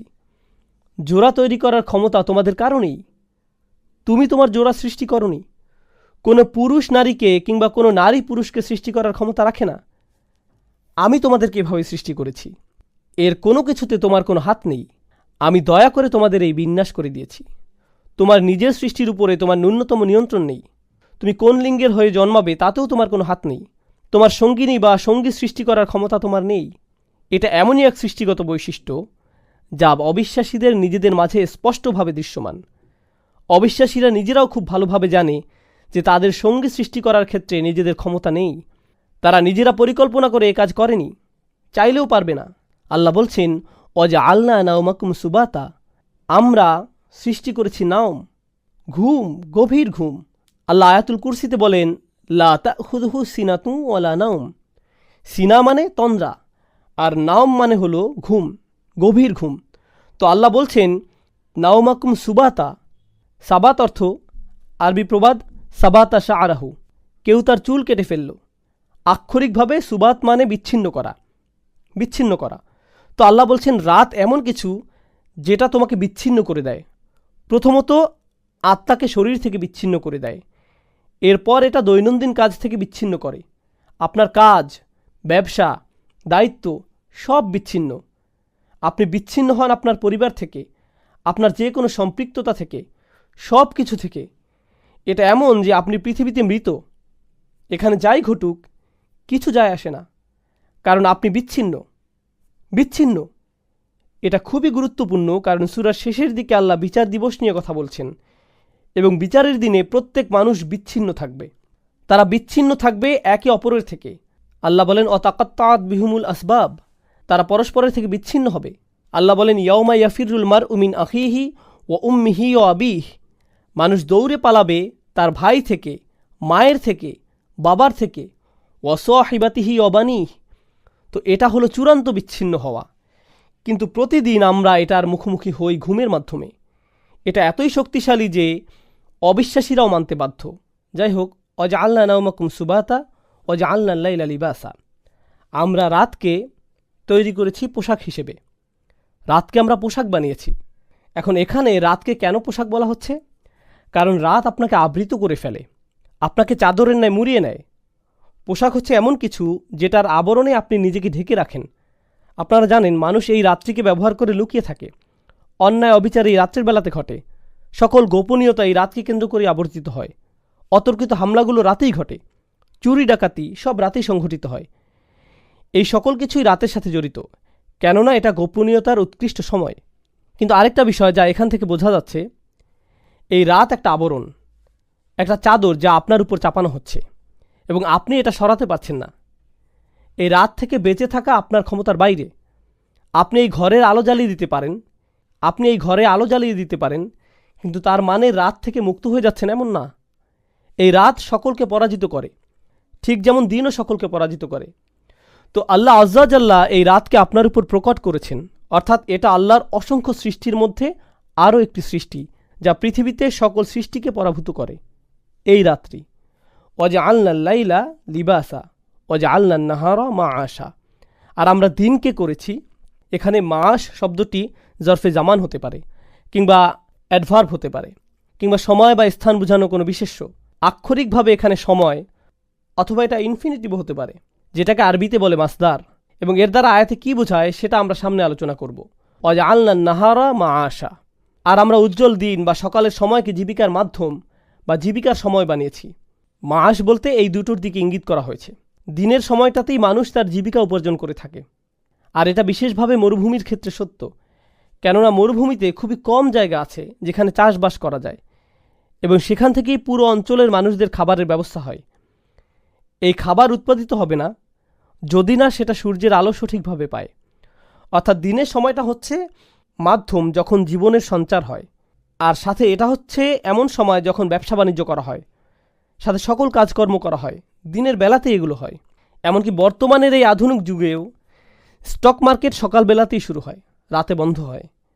সাধারণত আপনি যদি কোনো চাকরিতে ঢোকেন সেটা সকালে শিফটেই হয়, রাতে না। বেশিরভাগ মানুষ সকালেই কাজ করে। তো এটাই হচ্ছে সময় যখন মানুষদের জীবিকা উপার্জন ঘটে থাকে এবং মাআশের ব্যবস্থা হয়ে থাকে, জীবনযাত্রার মাধ্যম। পরিশেষে আল্লাহ বলছেন, ওয়াবানাইনা ফাওকাকুম সাবআন শিদাদা, আর আমরা নির্মাণ করেছি, তৈরি করেছি তোমাদের উপর সাবআন শিদাদা।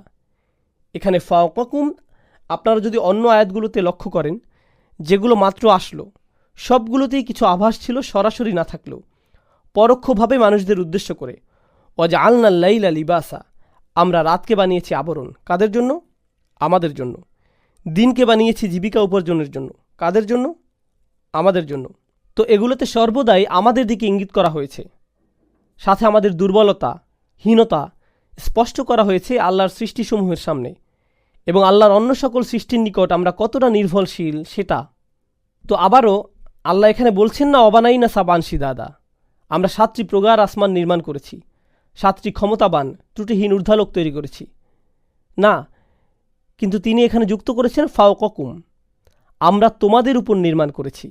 আর এই বিনা, এই নির্মাণ কৌশল, নির্মাণের আইডিয়া যদি মানুষের ক্ষমতার সাথে তুলনা করা হয়, আমরা মানুষরাও নির্মাণ করি, তো তুলনা করে দেখুন, মানুষরা সর্বোচ্চ যা নির্মাণ করতে পারে আর আল্লাহ যা করছেন সাবআন শিদাদা।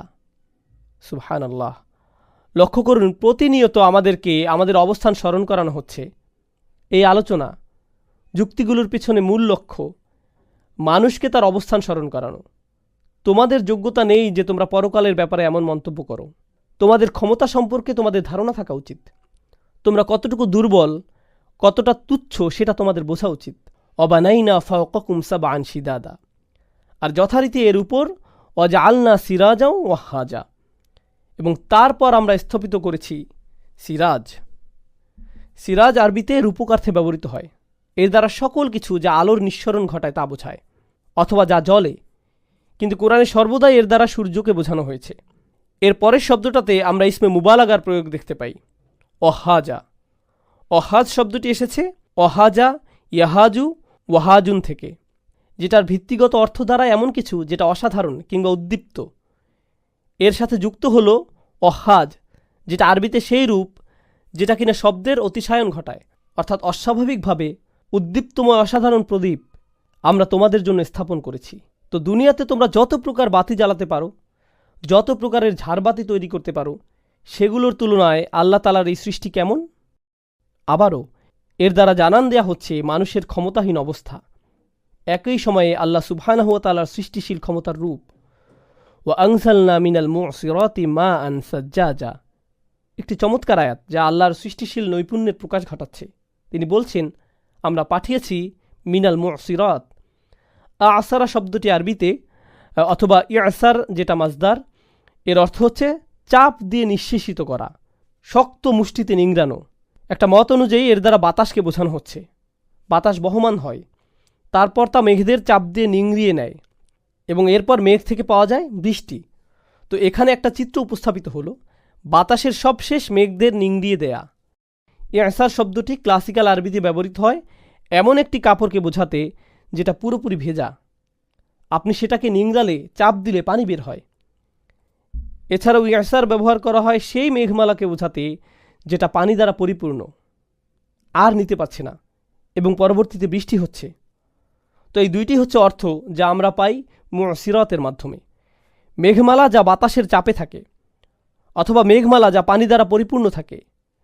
মা আন সাজ্জাজা, পানি যা কিনা সাজ্জাজা, সাজ শাব্দিক অর্থে বোঝায় উদ্বেলিত, প্রবাহিত, অতিমাত্রায় ভারী বর্ষণ কিংবা জলোচ্ছ্বাস, অর্থাৎ আমরা অত্যাধিক মাত্রায় পানি সরবরাহ করছি। আবারও যেটার মানুষের সাথে তুলনা চলে না, আমরা জানি পানি হচ্ছে এমন আরেকটা বিষয় যা মানুষকে পরাভূত করে, হয়তো এর অতিপ্রবাহের দরুন অথবা এর ঘাটতির দরুন। আল্লাহ যখন পানি সরবরাহ বন্ধ রাখেন, সেটা মৃত্যু বা দুর্ভিক্ষের কারণ হতে পারে। যখন তিনি অত্যাধিক পানির সরবরাহ করেন, তখনও সেটা মৃত্যু বা ধ্বংসের কারণ হতে পারে। সুবহানাল্লাহ। তো আল্লাহ আজ্জা ওয়া জাল্লা আবারও এখানে মানুষের উপর তার ক্ষমতার প্রদর্শন করে যাচ্ছেন। আচ্ছা, এখন আপনারা আল্লাহ সুবহানাহু ওয়া তাআলার কথাতে কিঞ্চিৎ দয়ার লক্ষ্য করবেন। তিনি আপনাদের উপর কি কি নিয়ামত দিয়ে রেখেছেন সেগুলোর স্মরণ হবে। লিনুখরিজা বিহি হাব্বাও ওয়া নাবাতা। আমরা এখান থেকে পাই, এখানে হি দ্বারা অর্থাৎ সর্বনামটি দ্বারা মা বা পানি বোঝানো হচ্ছে। পানি থেকে আমরা বের করি হাব্বা ওয়া নাবাতা। হাব্বান শব্দটি ব্যবহৃত হয় সকল প্রকার শস্য বোঝাতে, সকল প্রকার দানা, এ ধরনের ফসল বোঝাতে। নাবাত শব্দটি ব্যবহৃত হয় সকল প্রকারের ঘাস বা শাক সবজি বোঝাতে। তো সামগ্রিকভাবে পৃথিবীর পুষ্টি সাধনের জন্য সকল খাদ্যের কথা বলা হচ্ছে। পৃথিবীতে যদি এই সবুজ শ্যামল উদ্ভিদ না থাকে, প্রাণের অস্তিত্ব থাকবে না। আমরা যাই আহার করি না কেন, সেটা উদ্ভিদ জীবনের সাথে জড়িত। আচ্ছা, যাই হোক, লিনুখরিজা বিহি হাব্বা ওয়া নাবাতা ওয়া জান্নাতিন আলফাফা। এর চাইতে মজার বিষয় হচ্ছে, জান্নাত বলতে আমরা জানি ঘন সবুজ বাগান, আর আলফাফ শব্দটি হতে পারে লাফিফের বহুবচন। যদিও এই ব্যাপারে আরও মত রয়েছে। লাফিফ শব্দের অর্থ যা ছড়ানো বা জড়ানো থাকে। তো দৃশ্যায়ন হচ্ছে এমন বাগানের যেখানে গাছের সাথে ডালপালা, পাতাসমূহ একত্রে বিজড়িত অবস্থায় আছে। সূক্ষ্মভাবে এটা আরেকটার সাথে যুক্ত, দেখতে মনে হচ্ছে একে অপরের সাথে জট লাগা অবস্থায় আছে। এটাই হচ্ছে ওয়া জান্নাতিন আলফাফা। গাছপালা যেগুলো এতটাই কাছাকাছি আর এতটাই ঘন যে আপনি বলতে পারবেন না কোথায় শুরু আর কোথায় শেষ, এটাই জান্নাতিন আলফাফা। এটাই মূলত দৃশ্যায়ন যা এখানে করা হয়েছে। এখন এতক্ষণ ধরে সৃষ্টিশীল ক্ষমতার এতটা ব্যাখ্যা করবার পর, এটা ছিল দ্বিতীয় স্তবক, যদি মনে থাকে, দ্বিতীয় পাঠ এই সূরার, যেখানে মানুষের ক্ষমতা কিংবা দুর্বলতার সাথে আল্লাহর সৃষ্টিশীলতার একটা তুলনা করা হয়েছে। প্রথম স্তবকে যদি আমরা ফিরে যাই, সেখানে সামগ্রিকভাবে সমস্যাটা কি ছিল? সমস্যাটা ছিল পরকালের অস্বীকার। এখন এটা নিয়ে কথা বলা যায়। এখন যখন তোমাকে তোমার স্থান আঙুল দিয়ে দেখিয়ে দেওয়া হয়েছে, এখন যা প্রথমে বলা হয়েছিল আর তুমি হাসি ঠাট্টা করেছিলে, সেটার দিকে ফিরে যাওয়া। আল্লাহ আজ্জা ওয়া জাল্লা বলছেন, ইন্না ইয়াউমাল ফাসলি কানা মিকাতা। নিশ্চয়ই সেদিন ফাসল, আল ফাসল শব্দটি আরবিতে বোঝায় দুইটি জিনিস যা একত্রে ছিল। এটা নিয়ে তাদের এমনভাবে আলাদা করা যাতে তারা পরিষ্কারভাবে একে অপরের থেকে দূরে সরে যায়। আর এটা বিচার দিবসের একটা বিবরণ। আলেমগণ বলে থাকেন, এই দিবসকে আলাদা হওয়ার দিন বা স্পষ্টভাবে চিহ্নিত হওয়ার দিন বলা হয়, কেননা এই দিন সত্যকে মিথ্যা থেকে আলাদা করা হবে। আর দুনিয়াতে মানুষ অল্প কিছু সত্যি বলে থাকে, কিন্তু তার সাথে ঢের মিথ্যা মিশিয়ে উপস্থাপন করে। মুশরিকরাও এমন করেছিল। এমন না যে তারা আল্লাহতে বিশ্বাস করেনি, তারা আল্লাহতে বিশ্বাস করেছে, কিন্তু সাথে অন্যদের উপাসনাও করেছে। তো পৃথিবীতে যারা খারাপ করে, তারা সাথে ভালো কিছুর নজির উপস্থাপন করে। তারা ভালোর সাথে খারাপের মিশ্রণ ঘটায়, সত্যকে মিথ্যার সাথে মিশিয়ে ফেলে। বিচার দিবস হচ্ছে এমন দিন যখন এই সকল কিছুকে আলাদা স্পষ্ট করা হবে। মানুষকে তার মিথ্যা থেকে আলাদা করা হবে, প্রার্থনাকারীদেরকে তাদের মিথ্যা উপাস্যদের থেকে বিচ্ছিন্ন করা হবে, তাদের উপর যে ভরসা করেছিল সেটাও। অত্যাচারী শাসককে তার ক্ষমতা থেকে দূরে নেওয়া হবে। সকল বিষয় যা এখন একত্রে যুক্ত আছে, সব কিছুই সেদিন পৃথক হবে। আল্লাহ আজ্জা ওয়া জাল্লা এমনকি সূরাতুল বাকারাতে অনুসারীদের কথা উল্লেখ করেছেন, যাদেরকে লিডার থেকেই আলাদা করা হবে। ইজ তাবারাল্লাযীনা ইত্তাবাউ মিনাল্লাযীনা ইত্তাবাউ। সেই মানুষজন যাদের অনুসরণ করা হতো, তারা নিজেদের তাদের থেকে গুটিয়ে নিবে যারা তাদের অনুসরণ করত। তো বর্তমানে যেসব বাচ্চারা হাল আমলের ট্রেন্ড হিসেবে বিভিন্ন সুপারস্টার সেলিব্রিটিদের অনুসরণ করছে, হিসাবের দিন এনারা তাদের সেই ভক্তদেরকে চিনবেই না। তারা সেই ভক্তদের থেকে দূরে সরে যাবে।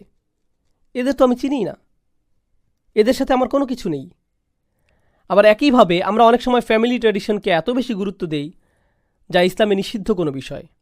বাপ, চাচা কিংবা কোনো পারিবারিক বুজুর্গের কথায় করে ফেলি। বিচারের দিন এই আঙ্কেল আন্টিও, যার কথায় আমি সুদ নিয়েছি, অশালীন পার্টি আয়োজন করেছি, অসৎ ব্যবসায় অংশ নিয়েছি, আমাদের থেকে সরে যাবে, সরাসরি অস্বীকার করবে, বলবে আমরা তো এর কিছুই জানি না। যাই হোক, ইন্না ইয়াউমাল ফাসলি কানা মিকাতা, এই ফাসল বা পৃথক করার দিনের একেবারে সর্বোচ্চ চিত্রায়ন যেটা আল্লাহ আজ্জা জাল্লা করেছেন, এই দিনে মা তার সন্তান থেকে পৃথক হবে। এটাই সম্ভবত সবচাইতে স্পষ্ট বিবরণ যা আল্লাহ তালা এই ফাসল বোঝাতে ব্যবহার করেছেন। আল্লাহ আমাদের এই দিনের ভয়াবহতা থেকে রক্ষা করুন। যেহেতু নামাজের সময় হচ্ছে, এই আয়াত নিয়ে আর সামান্য কিছু কথা বলে আমি শেষ করছি বিইজনিল্লাহ।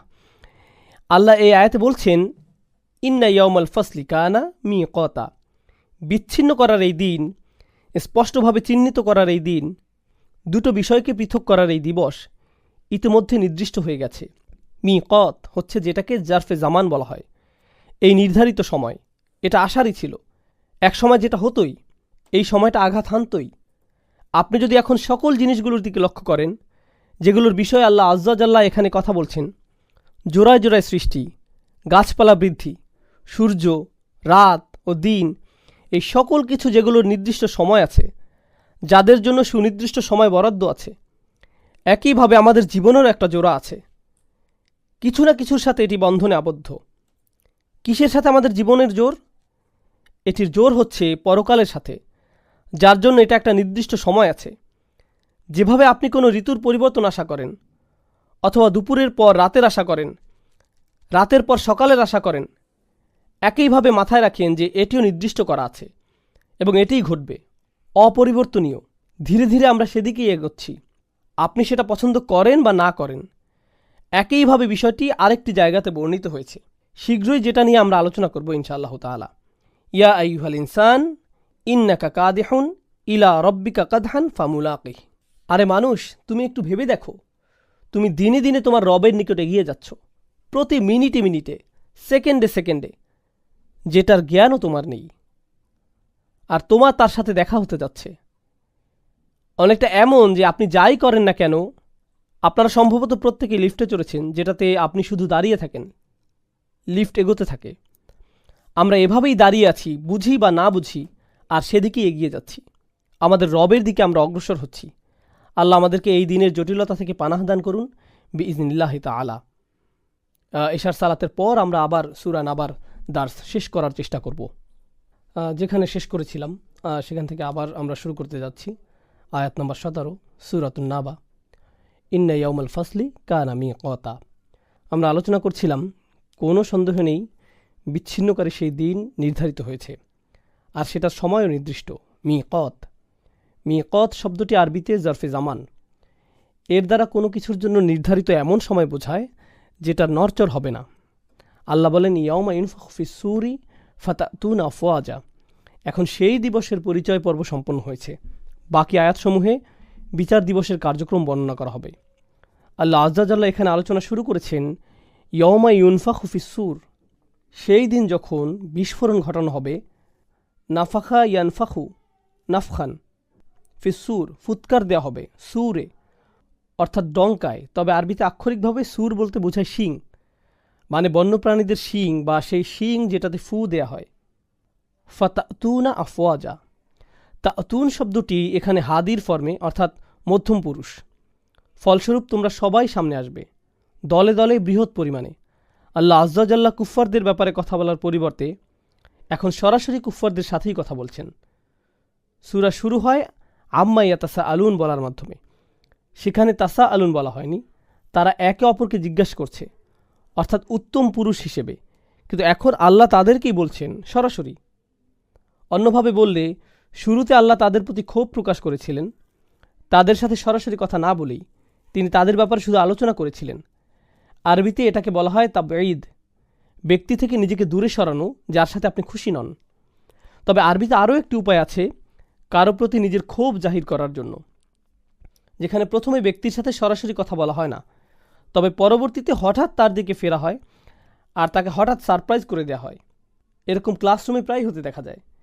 কেউ যদি কোনো বিষয়ে ফেল করে, টিচার ক্লাসরুমে ঢুকে পরোক্ষভাবে বলে, কিছু ছেলেপেলে একেবারেই পড়াশোনা করে না। এখন সব ছাত্ররাই কিছুটা নার্ভাস, কিন্তু কেউই জানে না যে এটা কার বিষয় বলা হচ্ছে।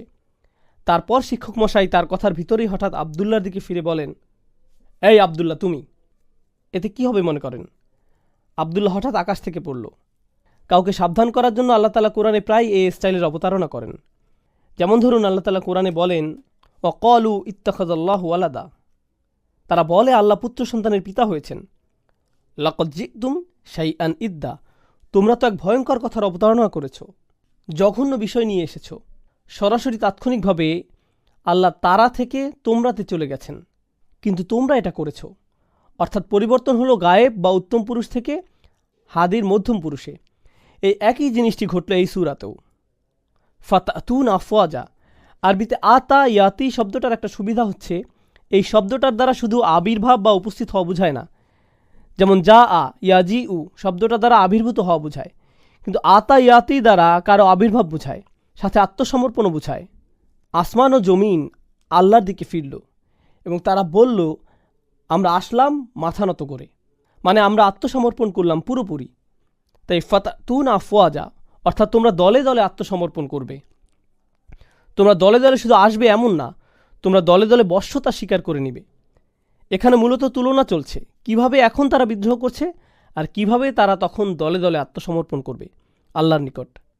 অফুতিহাতিস সামাউ ফাকানাত আবওয়াবা, এখন আপনারা হয়তো লক্ষ্য করছেন আল্লাহ আযজা ওয়া জাল্লা এই সূরাতে যখন তার ক্ষমতা প্রদর্শন করছিলেন তিনি বলেন অবানাইনা ফাওকাকুম সাবআন শিদাদা। আলেমদের মধ্যে ইজমা আছে যে এখানে আসমানসমূহের কথাই বলা হচ্ছে, কেননা সাবআ শব্দটা আছে। আল্লাহ আমাদের উপর নির্মাণ করেছেন 7টা ঘন মজবুত স্থাপনা, 7টা আকাশ। এখন এই 7 আকাশের সম্পর্কে আল্লাহ বলছেন যে আল্লাহর এগুলো ধ্বংস করবার ক্ষমতা আছে। আল্লাহ নিজেই এই 7 আকাশের ক্ষমতার দৃশ্যায়ন করছেন, আর তিনি নিজেই এখন আকাশসমূহের ব্যাপারে একত্রে বলছেন। অফুতিহাতিস সামাউ ফাকানাত আবওয়াবা, আর সামা আকাশকে তখন খোলা হবে, আকাশকে চিরে প্রকাশিত করা হবে বাস্তবেই। ফাকানাত আবওয়াবা, মনে হবে যেন এগুলো দরজা। এটা হচ্ছে কুরআনিক বালাগার একটা উদাহরণ। আকাশসমূহ দরজার ন্যায় হবে, এর দ্বারা কি বোঝায়? পূর্বে যে ফিল বা ক্রিয়া আমরা সামওয়াতের সাথে ব্যবহার করেছি বা নাই না, সেখান থেকে বিষয়টি স্পষ্ট করা যায়। আল বিনা শব্দের অর্থ নির্মাণ করা। নির্মাণ বা স্থাপনার ক্ষেত্রে একটা বিল্ডিং এর সবচাইতে দুর্বল অংশ কোনটি হয়? অবশ্যই সেটি দরজা। দরজাই সেই অংশ যেটা প্রচুর খোলা ও বন্ধ করা যায়। আপনি যদি একটা বাড়ির কিছু ভাঙতে চান, প্রথমে কোথায় আঘাত করবেন? কোথায় আক্রমণ করবেন?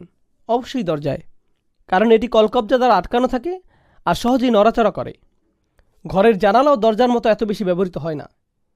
এটাই হচ্ছে কোনো স্থাপনার সবচেয়ে দুর্বল অংশ। কেউ যদি আপনার ঘরে আক্রমণ করে, অবশ্যই সে দরজা শুরু করে, দেয়ালে নয়। তো আল্লাহ আযজা ওয়া জাল্লা এই অতুলনীয় অসাধারণ স্থাপনার ব্যাপারে বলছেন এটা পুরোপুরি একসাথে একটি দুর্বল স্থাপনার ন্যায় হবে, দরজার ন্যায়। ফাকানাত আবওয়াবা, এটাকে মনে হবে এমন দরজার মতো যেটা খোলা ও বন্ধ করা যায়। তোমরা জায়গায় জায়গায় ফাটল দেখতে পাবে, যেখানে আকাশের বর্তমান অবস্থা আমরা জানি। হাল তারা মিন ফুতুর, তোমরা কি কোথাও কোনো ফাটল দেখতে পাও? আল্লাহ আমাদের চ্যালেঞ্জ করছেন দেখানোর জন্য। সুম্মারজিআল বাসরা কাররাতাইনি ইয়ানকালিব ইলাইকাল বাসারু খাসিআন ওয়া হুয়া হাসির, তুমি খুঁজতে থাকো, তোমার চোখগুলো ক্লান্ত হয়ে যাবে কিন্তু ত্রুটি খুঁজে পাবে না। আর পরকালে বিচার দিবসের দিন আল্লাহ বলছেন অফুতিহাতিস সামাউ ফাকানাত আবওয়াবা, তখন আকাশের অবস্থা হবে এরকম যে অবস্থার সৃষ্টি করে তিনি অবিশ্বাসীদের মুগ্ধ করতে চেয়েছিলেন। পরবর্তী বিষয় লক্ষ্য করুন, আল্লাহ এর আগে প্রথমে বলেছিলেন অল জিবালা আওতাদা।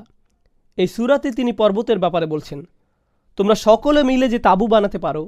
আর আল্লাহ কেমন বানিয়েছেন লক্ষ্য করো। এই জিবাল, পাহাড় পর্বত, পার্থক্য ঠিক কেমন? এখন তিনি একই পাহাড়ের কথা বলছেন। ও সুইরাতিল জিবাল, সুইরাত এখানে মাবনি আলাল মাজহুল ফিল মাদি, অর্থাৎ অতীতকাল আর কর্মবাচ্য।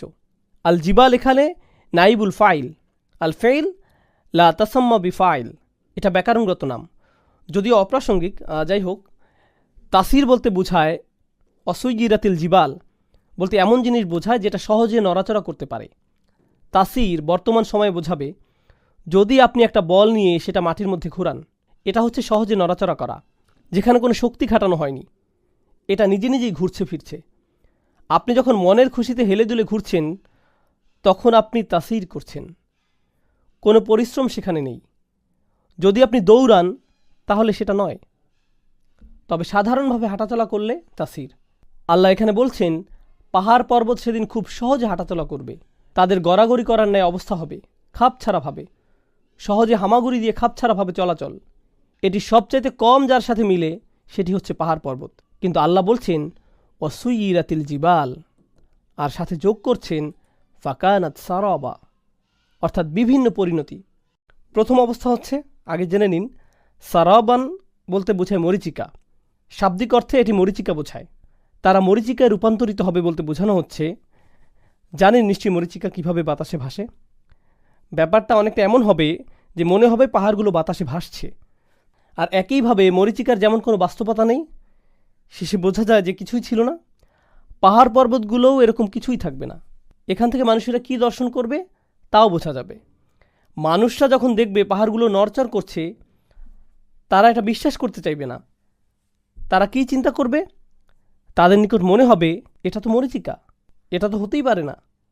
ফাকানাত সারাবা। এখন আল্লাহ আজ্জা ওয়া জাল্লা তার মূল কথার দিকে আসছেন। শুরুতে দুইটি সাবধানবাণী ছিল, কাল্লা সাই আলামুন, সুম্মা কাল্লা সাই আলামুন, দুইটি ওয়ার্নিং। প্রথমটি ছিল বিচার দিবসের জন্য, ইয়াউমা ইউনফাখু ফিস-সূরি ফাতআতুনা আফওয়াজা ওয়া ফুতিহাতিস সামাউ ফাকানাত আবওয়াবা ওয়া সুয়িরাতিল জিবাল ফাকানাত সারাবা। এগুলো সবই ছিল প্রথম সতর্কবাণীটার পরিপ্রেক্ষিতে। ইয়াউমুল ফাসল, আল কিয়ামা, কাল্লা সায়ালামুন, দ্বিতীয়টা কী কারণে ছিল? একটু পরেই তারা জানতে পারবে যে এটা জাহান্নামের ব্যাপারে বলা হয়েছে। এটা দ্বিতীয়বার যখন তারা বুঝতে পারবে, তো প্রথমে কিয়ামা, তারপরে আন্নার। তো আমরা সামনে আগাই। এখন আমরা পরবর্তী দৃশ্য দেখতে পাব। ইন্না জাহান্নামা কানাত মিরসাদা, নিশ্চয়ই জাহান্নাম শুরু থেকে উৎপেতে অপেক্ষা করছে। মিরসাদ শব্দটা, এর সাথে আরেকটা শব্দ আছে মারসাদ, যেটা আসছে রসাদা আরবি শব্দ থেকে। রসাদা ইয়ারসুদু আসছে নাসারা ইয়ানসুরু থেকে। অকাদুলাহুম কুল্লা মারসাদিন, মানে এমন কোনো জায়গা যেখানে আপনি লুকিয়ে থাকেন কাউকে আক্রমণ করার জন্য, এটাই মারসাদ। মিরসাদ যেটা একটি ভিন্ন শব্দ, এর দ্বারা বোঝায় এমন জায়গা যেটা ওত পেতে থাকার জন্য উৎকৃষ্ট স্থান, অর্থাৎ জায়গাটি ডিজাইন করা হয়েছে শুধুমাত্র শত্রুকে সর্বোৎকৃষ্ট উপায়ে আক্রমণ করার জন্য। আল্লাহ জাহান্নামের ব্যাপারে বলছেন যে এটা ওত পেতে আছে আর অপেক্ষায় আছে শুধুমাত্র আক্রমণের জন্য। এভাবেই বর্ণনা এসেছে কানাত মিরসাদা। মুফাসসিরদের মধ্যে কয়েকজন, যেমন হাসান আল বাসরি রাহিমাহুল্লাহ, তিনি বলছেন ওয়া ইম্মিনকুম ইল্লা ওয়ারিদুহা, সূরা মারিয়ামে আল্লাহ তাআলা বলছেন, তোমাদের এমন কেউ অবশিষ্ট থাকবে না যার এর উপর দিয়ে যেতে হবে না, অর্থাৎ সকলকেই জাহান্নামের আগুনের উপর দিয়ে যেতে হবে। সেই ব্রিজ যেটাকে আসসিরাত বলা হয়, সকলে এর উপর দিয়ে যাওয়ার সময় জাহান্নামের অভিজ্ঞতা নেবে ইনশাআল্লাহ তাআলা, যখন আল্লাহ তার দয়ায় আমাদের এটা পার করিয়ে জান্নাতে প্রবেশ করাবেন। আচ্ছা, এখন ইন্না জাহান্নামা কানাত মিরসাদা, জাহান্নাম অপরাধীদের জন্য ওত পেতে থাকবে। বিশ্বাসীরা সহজেই পার পেয়ে যাবে, কিন্তু অবিশ্বাসীরা এতে পরাস্ত হবে। এটাই ইন্না জাহান্নামা কানাত মিরসাদা। তারপর জাহান্নাম কাদের জন্য ওত পেতে থাকবে? লিত্তাগিনা মাআবা, এটা অপেক্ষায় থাকবে আর তগিনদের জন্য। আল্লাহ বলেননি কাফিরদের জন্য, মুনাফিকদের জন্য, ফাসিকদের জন্য। অনেক শব্দ এখানে ব্যবহার করা যেত।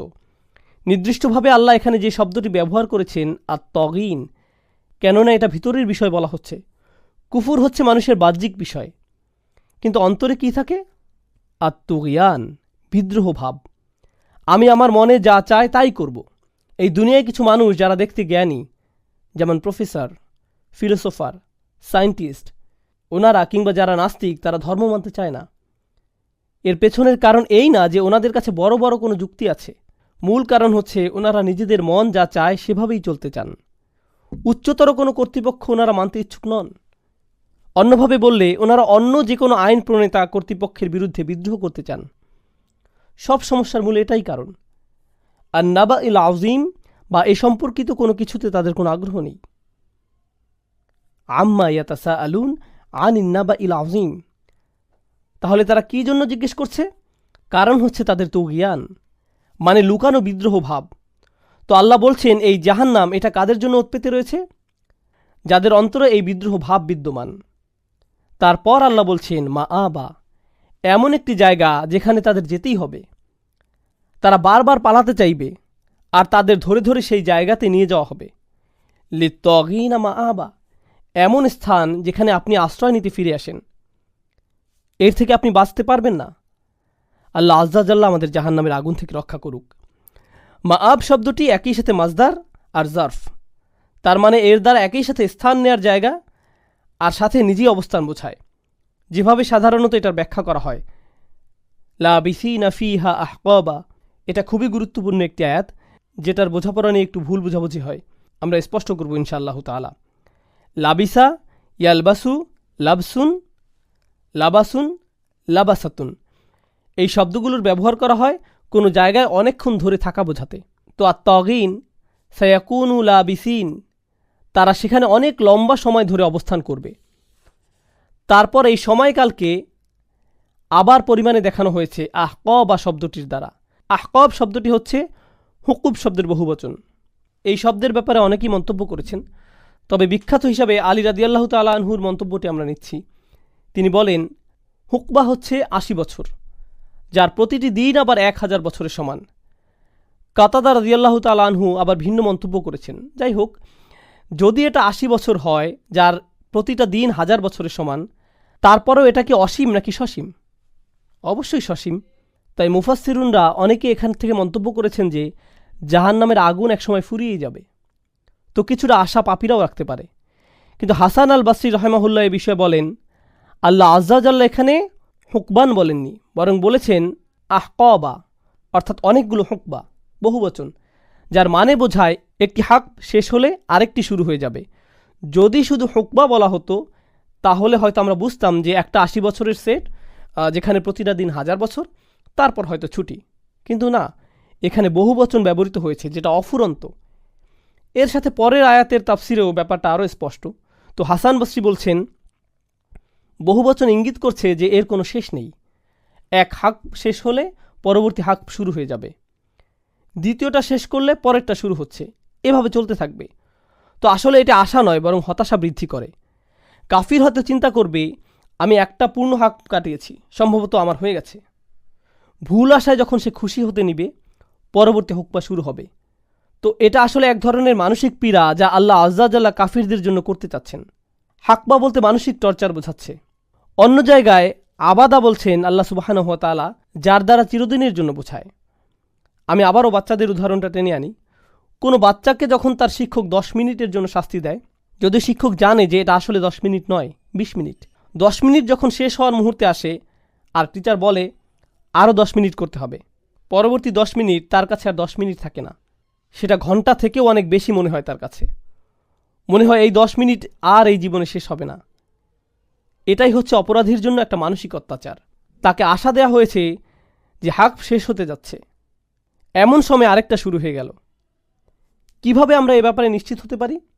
কেননা পরবর্তী আয়াতে আল্লাহ আজ্জা জাল্লা বলছেন, ফাযুকু ফালান নাযীদাকুম ইল্লা আযাবা।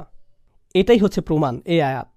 আল্লাহ বলছেন, দেখো এখন তোমাদের জন্য শাস্তি ছাড়া আর অন্য কিছু আমরা বৃদ্ধি করব না। এই আয়াতটা আসলে কাফিরদের জন্য সবচেয়ে ভয়ঙ্কর আয়াত পুরো কোরআনে। যখন এটাতে যাব তখন আরও আলোচনা হবে ইনশাআল্লাহ। এখন আমরা যাচ্ছি সেই দুই ধরনের শাস্তির দিকে, যেগুলো আল্লাহ এই সূরাতে প্রগাঢ়ভাবে বলেছেন। লা ইয়াযুকুনা ফিহা বারদাও ওয়ালা শারাবা, তারা এখানে আস্বাদন করবে না কোনো ধরনের শীতলতা বা কোনো ধরনের পানীয়। আপনারা হয়তো জানেন, আল্লাহ তাআলা যখন কোরআনে জাহান্নামের একেবারে সর্বনিম্ন পর্যায়ের কথা বলেন, ওয়ালা ইম্মাসাতহুম নাফহাতুন মিন আযাবি রাব্বিক, যদি তারা আল্লাহর আযাবের একেবারে সামান্য ছোঁয়াও পায়, যে শব্দটি এখানে ব্যবহৃত হয়েছে নাফহা, আরবিতে এই ধরনের শব্দ আছে, নাফহা যেটা নুন দ্বারা শুরু, লাফহা যেটা লাম দ্বারা শুরু, দুইটা শব্দ।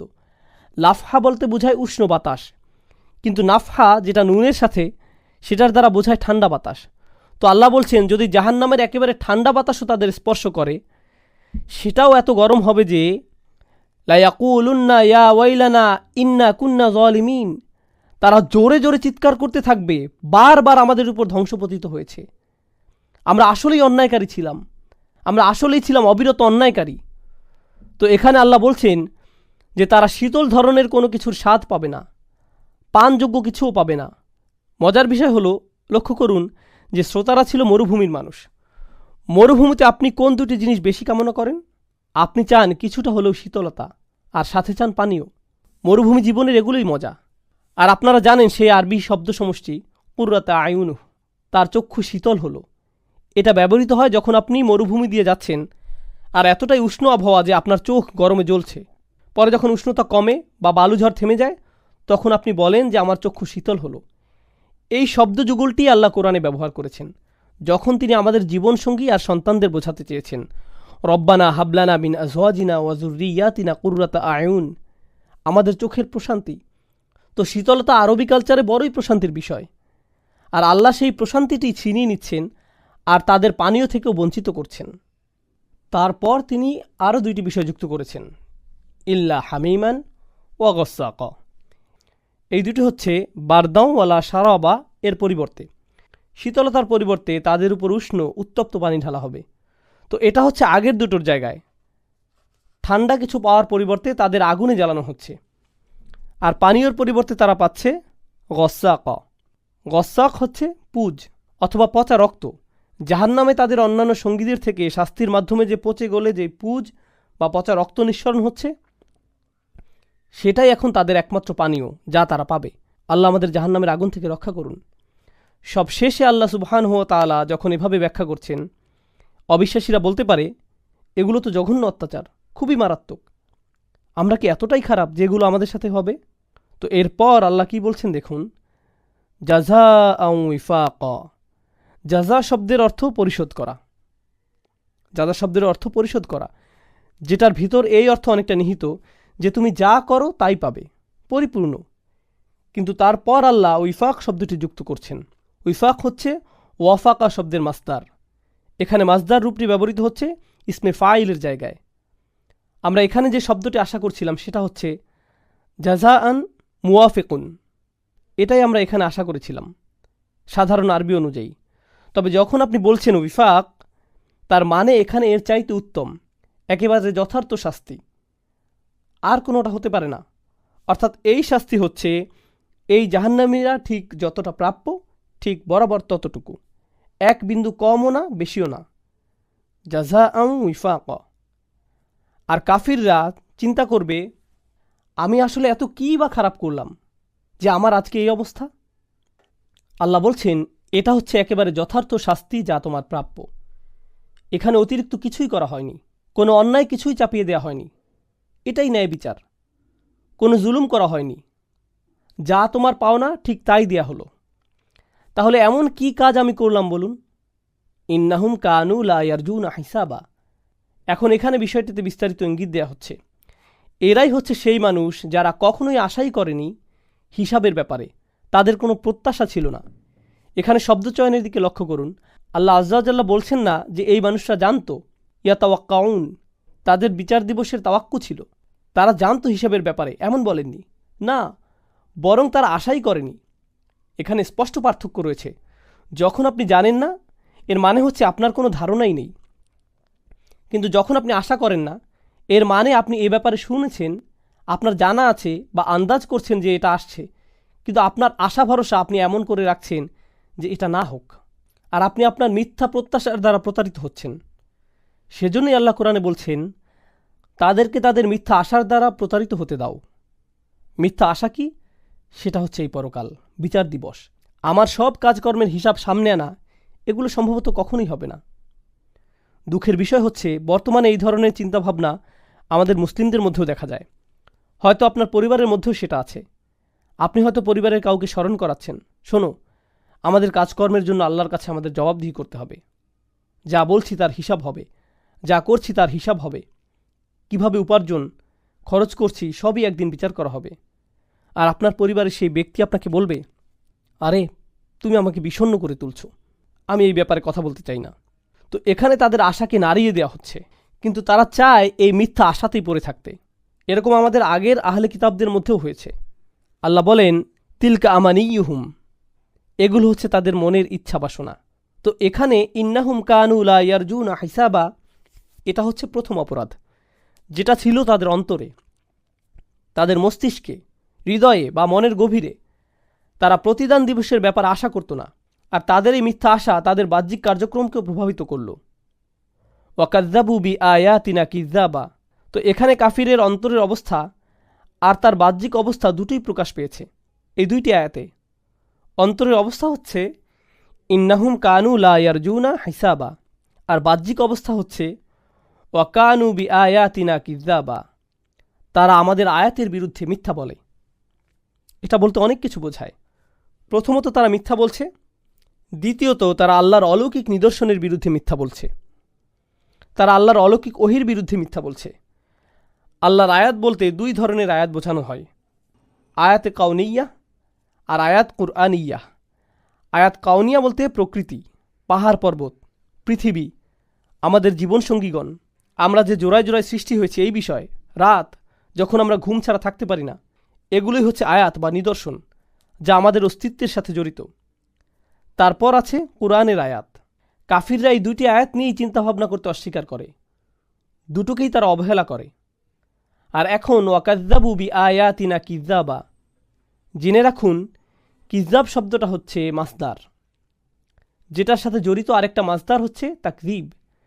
বালিল্লাযীনা কাফারু ফি তাকযীব। যদিও আমরা এখানে পাই কিযাব, দুটোর মধ্যে পার্থক্য হচ্ছে কিযাব অধিকতর মন্দ।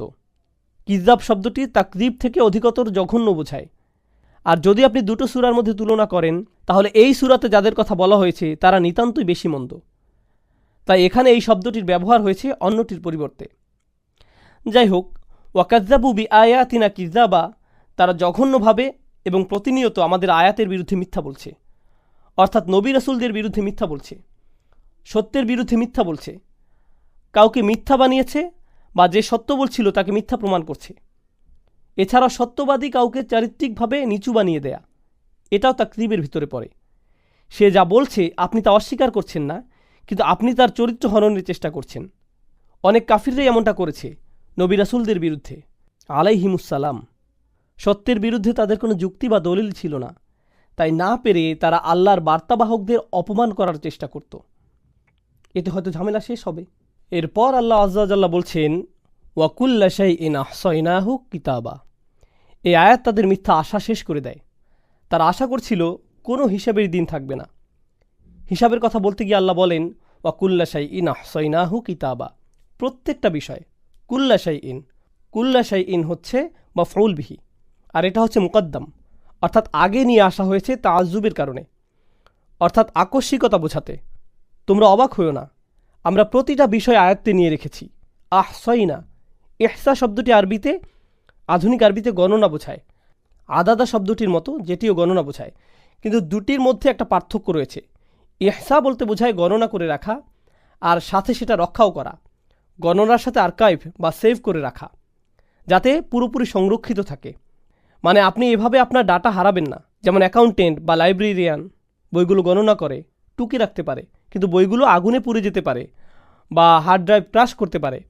কিন্তু ইহসা শব্দের অর্থ আপনি সেগুলো গুনে রাখছেন শুধু এমন না, বরং সাথে সুরক্ষিতও করে রাখছেন, যাতে কোনো ক্ষতি না হয়। আল্লাহ বলেন ওয়াকুল্লা শাইইন আহসাইনাহু, আমরা সেটা গণনা করেছি আর সাথে সুরক্ষিতও করেছি। দুটোই। কিতাবা অর্থাৎ লিখিতভাবে বা লিখিত ডকুমেন্ট।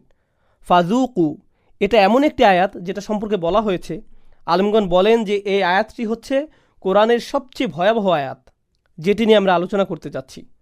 প্রতিবার যখনই তারা বের হয়ে আযাব থেকে পরিত্রাণ পেতে চেয়েছে, তাদের এমন আযাবে প্রবেশ করানো হয়েছে যেটা আগেরটার চাইতেও ভয়াবহ। এটাই সেটা যা এখানে উল্লেখিত হয়েছে। যাই হোক, ফাজুকু, আল্লাহ বলেন তারপর তোমরা এগিয়ে যাও আর স্বাদ নিতে থাকো।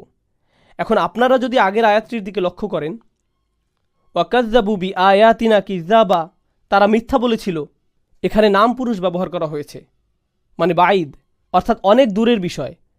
কিন্তু হঠাৎ ফাজুকু, তোমরা সকলে স্বাদ গ্রহণ করো, এখানে তুমি বলে সম্বোধন করা হচ্ছে, তারা নয়, নিকটে আনা হচ্ছে বিষয়টা।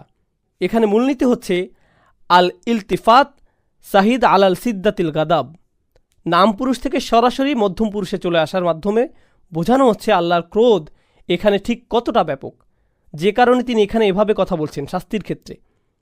এখানে আরেকটি বিষয় হচ্ছে আল্লাহ আযজা ওয়া জাল্লা তাদের বলেননি ফাকাল রব্বুহুম লাহুম, তাদের রব তাদের বলেছিলেন, অথবা ক্বাল আল্লাহু লাহুম, আল্লাহ তাদের বলেছিলেন, ইয়াকুলুল্লাহু, আল্লাহ তাদের বলবেন।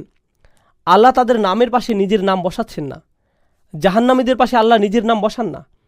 কোরআনের বিভিন্ন জায়গায় আপনারা দেখতে পাবেন কিলা শব্দটি তাদের বলা হয়েছিল, অথবা তাদের বলা হবে। আল্লাহ তাদের দিকে এমনকি ফিরছেনও না। ওয়ালা ইয়ানজুরু ইলা ইয়াউমুল কিয়ামা ওয়ালা ইউজাক্কিহিম ওয়ালা ইউকাল্লিমুহুমুল্লাহ। সাথে আল্লাহ এটাও বলছেন আল্লাহ সরাসরি তাদের সাথে কথা বলবেন না। তো তাদের এভাবে বলা হবে, কিন্তু অন্যান্য আলেমদের মত অনুযায়ী বিচার দিনের সময় আল্লাহ তাদের উদ্দেশ্য করে বলবেনই না, সরাসরি বলবেনই না। এটা হচ্ছে তাদের শাস্তির অংশ, যে তিনি তাদের দিকে ফিরেও তাকাবেন না। জাহান্নামের আগুন হতে আল্লাহ আমাদের রক্ষা করুন। ফাযুকু ফালান নাযীদাকুম ইল্লা আযাবা। তারপর তোমরা অগ্রসর হও আর স্বাদ নাও, অর্থাৎ ফলস্বরূপ আমরা তোমাদের জন্য শাস্তি ব্যতীত অন্য কিছুই বৃদ্ধি করব না। তারা কিসের জন্য মিনতি করতে থাকবে? সামান্য বারদের জন্য, সামান্য শরাবের জন্য, একটু সামান্য শীতলতা, একটু যদি বাঁচা যেত, একটু কিছু যদি পান করা যেত।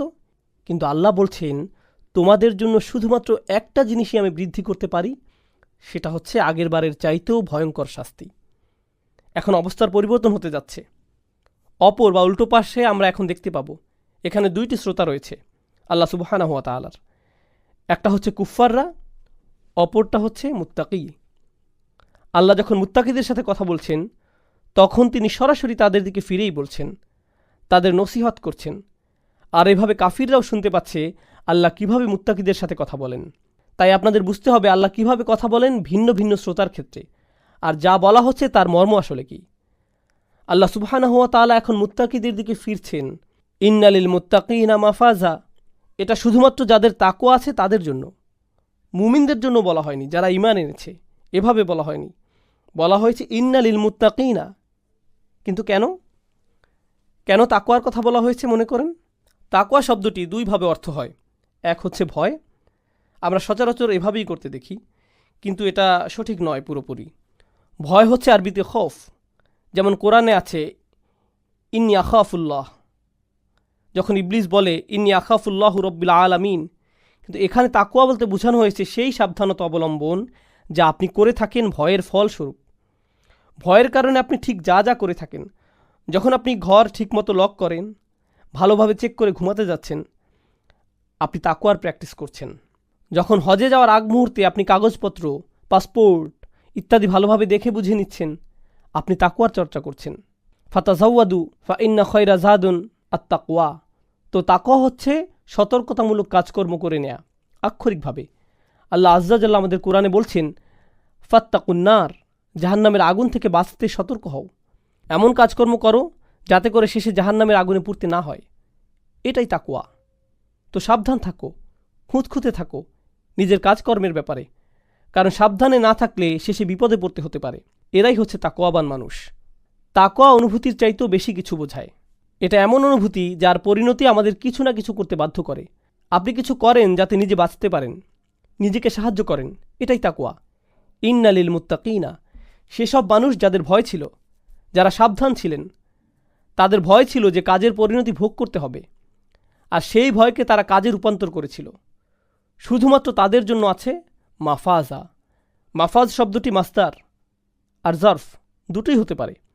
এর দ্বারা বোঝায় তারা সফল হতে পারে, সাথে সফলতা উদযাপনের স্থানও তারা পেতে পারে, আর এর সাথে নির্দিষ্ট সময়ও তারা পেতে পারে। যখন তারা তাদের সফলতা উদযাপন করবে, তিনটা অর্থ পাওয়া যাচ্ছে কেবল একটা শব্দ থেকে, মাফাজান শব্দটি। আবারও এর দ্বারা বোঝায় শুধুমাত্র তাকওয়াবান মানুষেরাই সফল। সফলতা হিসাবে নির্দিষ্ট জায়গাও থাকবে, যেটা জর্ফ মাকান, সফলতার স্থান অর্থাৎ জান্নাত। মাফাজ শব্দের অর্থ এছাড়াও সফলতার সময়কাল বোঝায়, মানে বিশ্বাসীদের অবশ্যই ধৈর্যশীল হতে হবে, শীঘ্রই তারা পাবে। এখন হয়তো পাচ্ছে না, কিন্তু নিঃসন্দেহে শীঘ্রই তারা পেতে যাচ্ছে একটা নির্দিষ্ট সময়ে। হাদাইকা ওয়া আনাবা। এরপর আল্লাহ বিবরণ দিচ্ছেন অন্তত পক্ষে যে স্থানে তারা থাকবে সেটার হাদাইকা অর্থাৎ বাগান। আরবিতে হাদাইক শব্দটি বেশ মজার।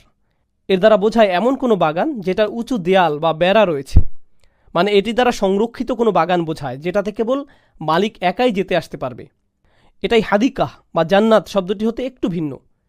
এছাড়াও হাদাইকা শব্দটির সাথে জড়িত একটি শব্দ হচ্ছে হাদাকা, যার দ্বারা বোঝায় চোখের মণি, কেননা এটা একটা চমৎকার বর্ণ দ্বারা পরিবেষ্টিত। অর্থাৎ এমন একটি বাগানের কথা বলা হচ্ছে যা কিনা বিভিন্ন রঙের মিশ্রণ, বর্ণ দ্বারা বৈশিষ্ট্যমণ্ডিত। হাদাইকা বলতে এমন একটি বাগানই বোঝায়। হাদাইক এখানে বহুবচন, অনেকগুলো বাগান। ও আনাবা মানে আঙ্গুর, এটি এমন এক খাবার যাতে ইতিমধ্যেই পানীয় মজুদ আছে, একের ভিতরে দুই। সুবহানাল্লাহ। ওয়া কাওয়াইবা আতরাবা। কাওয়াইব হচ্ছে কাইব শব্দের বহুবচন, যার অর্থ হচ্ছে খুবই আকর্ষণীয়, সুন্দরী তরুণী, যাদেরকে আতরাবা বলা হয়েছে। তারা একের অধিক থাকবে বিশ্বাসীদের জন্য। আর আতরাব মানে হচ্ছে তারা সমবয়সী হবে, তারা একে অপরের জন্য খুবই উপযুক্ত সঙ্গী হবে, আতরাবা।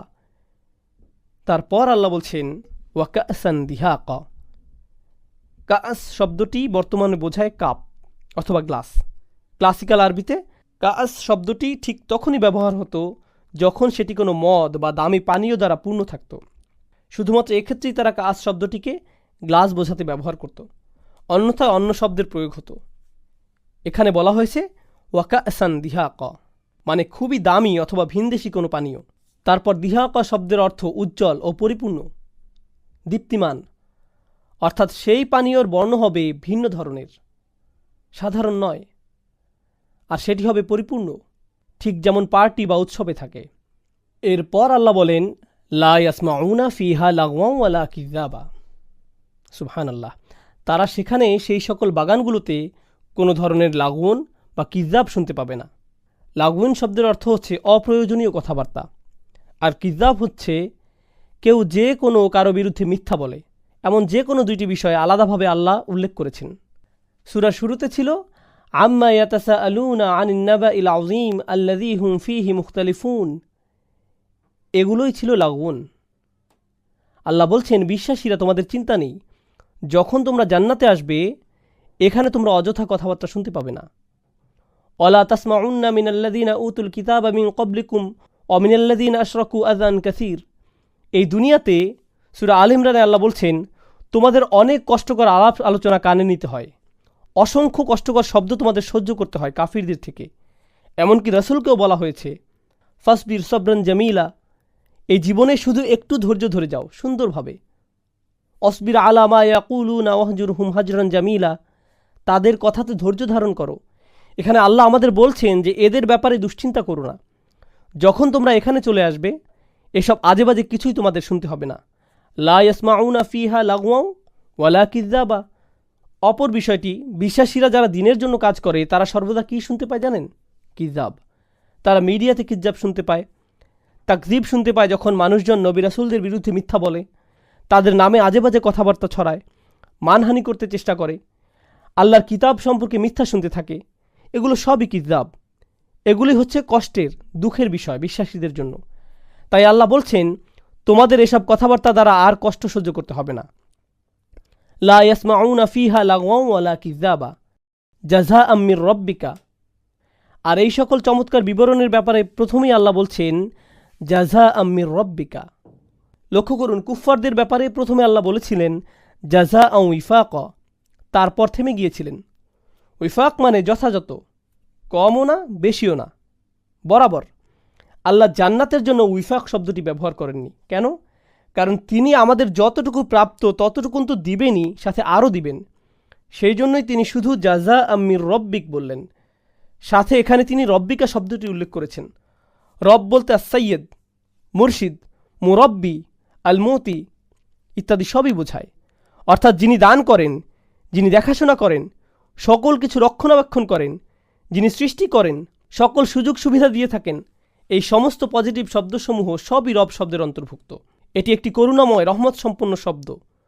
রব কিন্তু তাদের সাথে ব্যবহৃত হয়নি। আল্লাহ বলেননি জাযাআন ওয়িফাকা মির রাব্বিহিম, না, তিনি এমনটা বলেননি। কেননা এখানে করুণা দয়ার কোনো অবকাশই নেই। এখানে আল্লাহ তার দয়ার উল্লেখ করছেন। তবে তিনি শুধুই রবের কথা বলেননি, রব্বিস সামাওয়াতিও বলেননি, যেটা সামনে আসছে। বলছেন রব্বিকা, তোমার মালিকের পক্ষ থেকে, ও মুহাম্মদ সাল্লাল্লাহু আলাইহি সাল্লাম। আর আমরা জানি আল্লাহ যখন তার রসুলের সাথে কথা বলেন সেটাই কোরআনের সবচাইতে দয়াশীলতার জায়গাগুলোর একটি। তো এখানে রহমতের ভার আরও বৃদ্ধি হলো, শুধু রব না বলে রব্বিকা বলার কারণে। তোমার রব মুহাম্মদ সাল্লাল্লাহু আলাইহি সাল্লাম। তারপর তিনি আরও দুটি শব্দ যুক্ত করলেন, খুবই চমৎকার দুটি শব্দ। আমরা আগে থেকেই জানি এখানে আরও শব্দ আসবে, কেননা তিনি ওয়িফাক শব্দটি ব্যবহার করেননি। তিনি এখানে যুক্ত করলেন আতাআন। আতাআ হচ্ছে আপনি যখন কাউকে এমন কিছু দেন যা পাওয়ার মতো যথাযথ কাজ সে করেনি, পূর্ণ যোগ্য সে নয়, সেটি একটি গিফট। যেমন ইন্না আতাইনা কা আল কাউসার, কাউকে কিছু উপহার দেয়া একটি বিষয়, কিন্তু উপহারের বন্যায় ভাসিয়ে দেয়া, রাজকীয় উপহার দেয়া, এটাই হচ্ছে ইআতা। তো আল্লাহ প্রথমে বলেছেন আতা আন, তাদের উপর উপহারের বন্যা বইবে।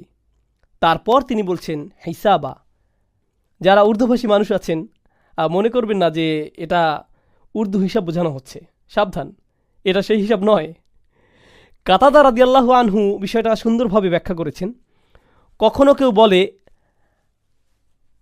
আহসাবতু ফুলানান, শব্দদ্বয় দ্বারা প্রাচীন আরবিতে অর্থ হতো আমি কাউকে এত এত এতই দিয়েছি যে ব্যক্তি নিজেই বলছে আমি আর নিতে পারছি না, অনেক হয়েছে। ঠিক এই পয়েন্টে যখন সে পৌঁছায় তখন সে বলে হিসাবান।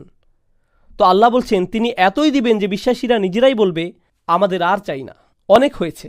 তাই জাযা আম্মির রব্বিকা আতাআন, আর তারপর হিসাবা। আল্লাহ আমাদের এমন অসাধারণ উপহারের স্বাদ নেওয়ার যোগ্য করে তুলুক। আমরা সূরার শেষ পর্যায়ের দিকে যাচ্ছি, যেখানে বলা হলো জাযা আম্মির রব্বিকা, আর এখন পরের আয়াতে রব শব্দটিকে আরও বিশেষণে যুক্ত করা হয়েছে।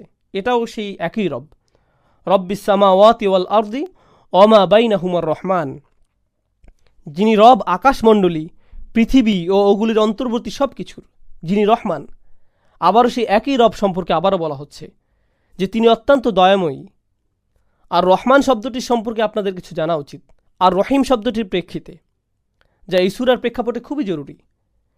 আর রহমান শব্দটি আর রহিম থেকে ভিন্ন, কেননা আর রহিম শব্দটিকে বলা হয় ইসমে সিফাত মুসাব্বাহ, অর্থাৎ সম্ভাব্য বা অন্তরে গুপ্ত। আমি যদি বলি এই ছেলে রহিম, তার মানে সে দানশীল ছেলে। তার মানে এই না যে সে সব সময় দান করে, শুধু বোঝায় যে তার দানশীলতার গুণ আছে। মানে এই না যে প্রতিটা মুহূর্তে প্রতিদিন সে দানশীলতার পরিচয় দিয়ে থাকে। আল্লাহ যখন কোনো দয়ার কথা বোঝান যা তিনি এই মুহূর্তে করছেন, তিনি রহিম শব্দটি ব্যবহার করেন না, বরং ব্যবহার করেন রহমান। অর্থাৎ যখন নির্দিষ্ট দয়াশীলতার কিছু বলা হয় তখন রহমান শব্দের ব্যবহার হয়। রহিম অন্যদিকে জেনারেল, সাধারণ অর্থে ব্যবহার হয়। আল্লাহ সর্বদাই দয়াময়, রহিম। কিন্তু যখনই স্পেশাল কোনো কেস চলে আসে আল্লাহ আর রহিম ব্যবহার করেন না, তিনি বলেন রহমান। তাই এখানে আর রহমান শব্দের ব্যবহার হচ্ছে, কেননা স্পেশাল করুণা থাকবে বিশ্বাসীদের জন্য সেই বিচার দিবসের দিনে, আর তাদের স্পেশালভাবে দেয়া হবে জাযা আম্মির রব্বিক। তাদের উপর কি থাকবে? আতা আন এবং হিসাবা। এজন্যই আর রহমান শব্দটি এখানে চমৎকারভাবে খাপ খেয়ে যায়। আর এখন অবিশ্বাসীদের পক্ষ থেকে যদি চিন্তা করা হয়, যারা সূরা নাবার এই সতর্কবাণী শুনে থাকবে, যা অত্যন্তই কঠিন, আর শেষে সকল আশা হারিয়ে ফেলবে যে হয়তো আমাদের আর কোনো সুযোগ নেই, আল্লাহ তাদের কথা বলছেন এই ব্যক্তিরও আল্লাহর দয়ার উপর আশা থাকতে পারে, যিনি অত্যন্ত এবং অভাবনীয় পূর্ণ দয়াময়। লা ইয়ামলিকুনা মিনহু খিতাবা, তার সাথে কথা বলার সামর্থ্য, শক্তি, ক্ষমতা ইত্যাদি কিছুই সেদিন তাদের কারো থাকবে না। নিজেদের পক্ষে কোনো যুক্তিতর্ক উপস্থাপনের উপায় অবশিষ্ট থাকবে না। লা ইয়ামলিকুনা মিনহু খিতাবা, এটা হচ্ছে কাফিরদের অবস্থা। এই আয়াতে কাফিরদের কথা বলা হচ্ছে। তারপর আল্লাহ অন্য কিছু সম্পর্কে বলছেন, ইয়াউমা ইয়াকুমুর রূহু ওয়াল মালাইকা। আর রূহ শব্দটা দ্বারা আলেমদের ইজমা রয়েছে, একেবারে পুরোপুরি না হলেও বেশিরভাগ আলেমের মতে রূহ দ্বারা জিব্রাইল আলাইহিস সালামের কথা বোঝানো হয়। কোরআনের বেশিরভাগ জায়গাতে এই অর্থেই ব্যবহৃত হয়েছে, দুই একটি জায়গা ব্যতীত। এখানে পুরোপুরি ইজমা রয়েছে যে রূহ দ্বারা এখানে জিব্রাইল আলাইহিস সালামকেই বোঝানো হয়েছে। তো সেদিন জিব্রাইল আলাইহিস সালাম রূহ দাঁড়িয়ে যাবেন, আর সাথে ফেরেশতারাও। আর রূহু আল মালাইকা। মজার বিষয় হচ্ছে কোরআনের অন্যান্য জায়গায় আমরা ভিন্ন ক্রম দেখতে পাই, তানাজ্জালুল মালাইকাতু আর রূহ। সাধারণত আমরা দেখি আগে ফেরেশতা পরে রূহ, ফেরেশতা ও রূহ, কিন্তু এখানে দেখছি আগে রূহ পরে ফেরেশতা। সাধারণ ক্রমটির উল্টোরূপ কেন? বালাগাতের একজন বড় জ্ঞানী আল শারাউই রহমাহুল্লাহ এ ব্যাপারে বলেন, যখন আপনি নড়চড়, বিচলন বা অবস্থানের পরিবর্তন দেখতে পাবেন তখন লক্ষ্য করবেন যে মালাইকা এর ব্যবহার হয়েছে। আর যখন আপনি দেখবেন দায়িত্বের কথা বলা হচ্ছে, ফেরেশতাদের মধ্যে কার দায়িত্ব সবচাইতে বেশি বলে মনে করেন? হ্যাঁ, জিব্রাইল আলাইহিস সালাম। এজন্য ওনার নাম প্রথমে নেওয়া হয়েছে। এখানে সর্বোচ্চ পর্যায়ের দায়িত্বের কথা বলা হচ্ছে, পরকালে ও আল্লাহর সামনে উপস্থিত হওয়া। এজন্য জিব্রাইল আলাইহিস সালামের নাম প্রথমে এসেছে। ইয়াউমা ইয়াকুমুর রূহু ওয়াল মালাইকা। বিষয়টা বোঝার আরেকটা সুবিধা হচ্ছে, মনে আছে আপনাদের মুশরিকদের আখিরাত সম্পর্কে ভিন্ন ভিন্ন বিশ্বাস ছিল। তাদের একটি বিশ্বাস এমন ছিল যে ফেরেশতারা এসে আমাদের বাঁচাবে, কারণ আমরা এই ফেরেশতাদের প্রার্থনা করি, আর তারা স্বয়ং আল্লাহর কন্যা সন্তান, মাআযাল্লাহ। এখন ফেরেশতাদের মধ্যে সবচাইতে সেরাকে আর রূহ। আল্লাহ বলছেন এমনকি এই রূহ আর সকল ফেরেশতারাও আল্লাহ সুবহানাহু ওয়া তাআলার সম্মুখে দাঁড়াবে সফফান, একেবারে সোজা লাইনে। লা ইয়াতাকাল্লামুন, তারা কোনো শব্দ করবে না। তো তারা যখন আগের আয়াত তেলাওয়াত করল, কাদের কথা বলার যোগ্যতা ছিল না? কাফিরদের। তাই তারা আশা করেছিল হয়তো ফেরেশতারা আমাদের জন্য কথা বলবে। কিন্তু পরের আয়াতেই কারা আর কোনো আওয়াজ করছে না? ফেরেশতাগণ। লা ইয়াতাকাল্লামুন, তারা একটি শব্দ উচ্চারণ করবে না। ইল্লা মান আযিনা লাহুর রহমান, শুধুমাত্র সে বলবে যাকে পরম করুণাময় অনুমতি দিয়েছেন, আর রহমান যাকে অনুমতি দিয়েছেন। ওয়া ক্বালা সাওয়াবা, আর যদি কেউ বলেও সে শুধু ততটুকুই বলবে যতটুকু সত্য হয়, যা মানদণ্ডে উত্তীর্ণ হয়। এখানে একটি বিষয়, ক্বালা মানে ইয়াকুলু নয়, আল্লাহ বলেন ইয়াকুলু সাওয়াবা। যদিও তিনি বলেন ইয়াউমা ইয়াকুবুর রূহ আর লা ইয়াতাকাল্লামুন, দুটোই মুদারে ফর্ম, অর্থাৎ বর্তমানকাল, কিন্তু এখানে তিনি অতীতে চলে গেলেন। এর থেকে বোঝা যায় যদি বিচার দিবসে কেউ কথা বলেও সেই কথা বেশ সময় সাপেক্ষ হবে না, খুবই ছোট পরিসরে বলবে, কেননা তাদের নিজেদের সুযোগ কম আর তাদের বলা হবে বেশি। ওয়া ক্বালা সাওয়াবা, যদিও সে কিছু বলে থাকে সেটা একেবারে যথাযথ সামান্য কথা হবে, এতটুকুই। এখন যালিকাল ইয়াউমুল হক, ব্যাকরণগতভাবে তিনটি উপায়ে এই বাক্যের দিকে তাকানো যায়। একটা হচ্ছে যালিকা এখানে মুবতাদা, ইয়াউমুল হক হচ্ছে খবর, যার দ্বারা অর্থ হবে সেটাই হচ্ছে সেই সত্য দিবস। অনুবাদ দাঁড়াবে সেটাই সেই সত্য দিবস। আরেকটা উপায় হচ্ছে যালিকাল ইয়াউম আল হক, সেই দিবস সেটাই হচ্ছে সত্য। যালিকাল ইয়াউম হচ্ছে মুবতাদা আর আল হক হচ্ছে খবর, যালিকাল ইয়াউমুল হক। আর এটা ব্যাখ্যার তৃতীয় উপায় হচ্ছে এখানে হাস ধরে নেয়া, ইলামু হুয়া যালিকা ইয়াউমুল হক, তোমাদের জানা উচিত এটাই সেই দিবস যার আগমন আসন্ন। এটা সর্বসাকুল্যে একটি খণ্ডিত বাক্য। সব মিলে এখানে আর রাজির মন্তব্যটি সঠিকের কাছাকাছি, যা অন্যান্য মুফাসসিরগণও স্বীকৃতি দিয়েছেন। সেটা হচ্ছে যালিকাল ইয়াউম হচ্ছে মুবতাদা আর আল হক হচ্ছে খবর, অর্থাৎ নিঃসন্দেহে সেই দিবসই চূড়ান্ত সত্য। সাধারণত আরবি বাক্যে বিধেয় বা পরের অংশে আল থাকে না। যালিকা ইয়াউমুন আল হাক্কুন হচ্ছে সাধারণ, কিন্তু আপনি যদি আল দিয়ে দেন আগে, তাহলে এটি হাসরাহ হয়ে যায়, অর্থাৎ সেদিনের মতো অন্য কোনো সত্য নেই। ফামান শাআ আত্তাখাযা ইলা রব্বিহি মাআবা, যে ইচ্ছা করে তাকে রবের মাআব খুঁজে নিতে দাও। ইত্তাখাযা শব্দের অর্থ কোনো কিছু ধরে রাখা, পাকড়াও করে রাখা, শুধু ধরা নয়, একেবারে ধরে রাখা, অর্থাৎ যে আসলেই চায় তাকে পথ আঁকড়ে ধরে থাকতে দাও, যা তাকে তার রবের দিকে নিয়ে আসবে।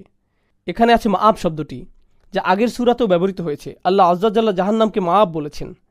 এখন তিনি আরও একটি মাআবের কথা বলছেন, যেটা তাদের রবের দিকে ফেরার জন্য নির্দিষ্ট স্থান, যা তাদের কাম্য, যেটা আমাদের লক্ষ্য হওয়া উচিত এই দুনিয়ায়।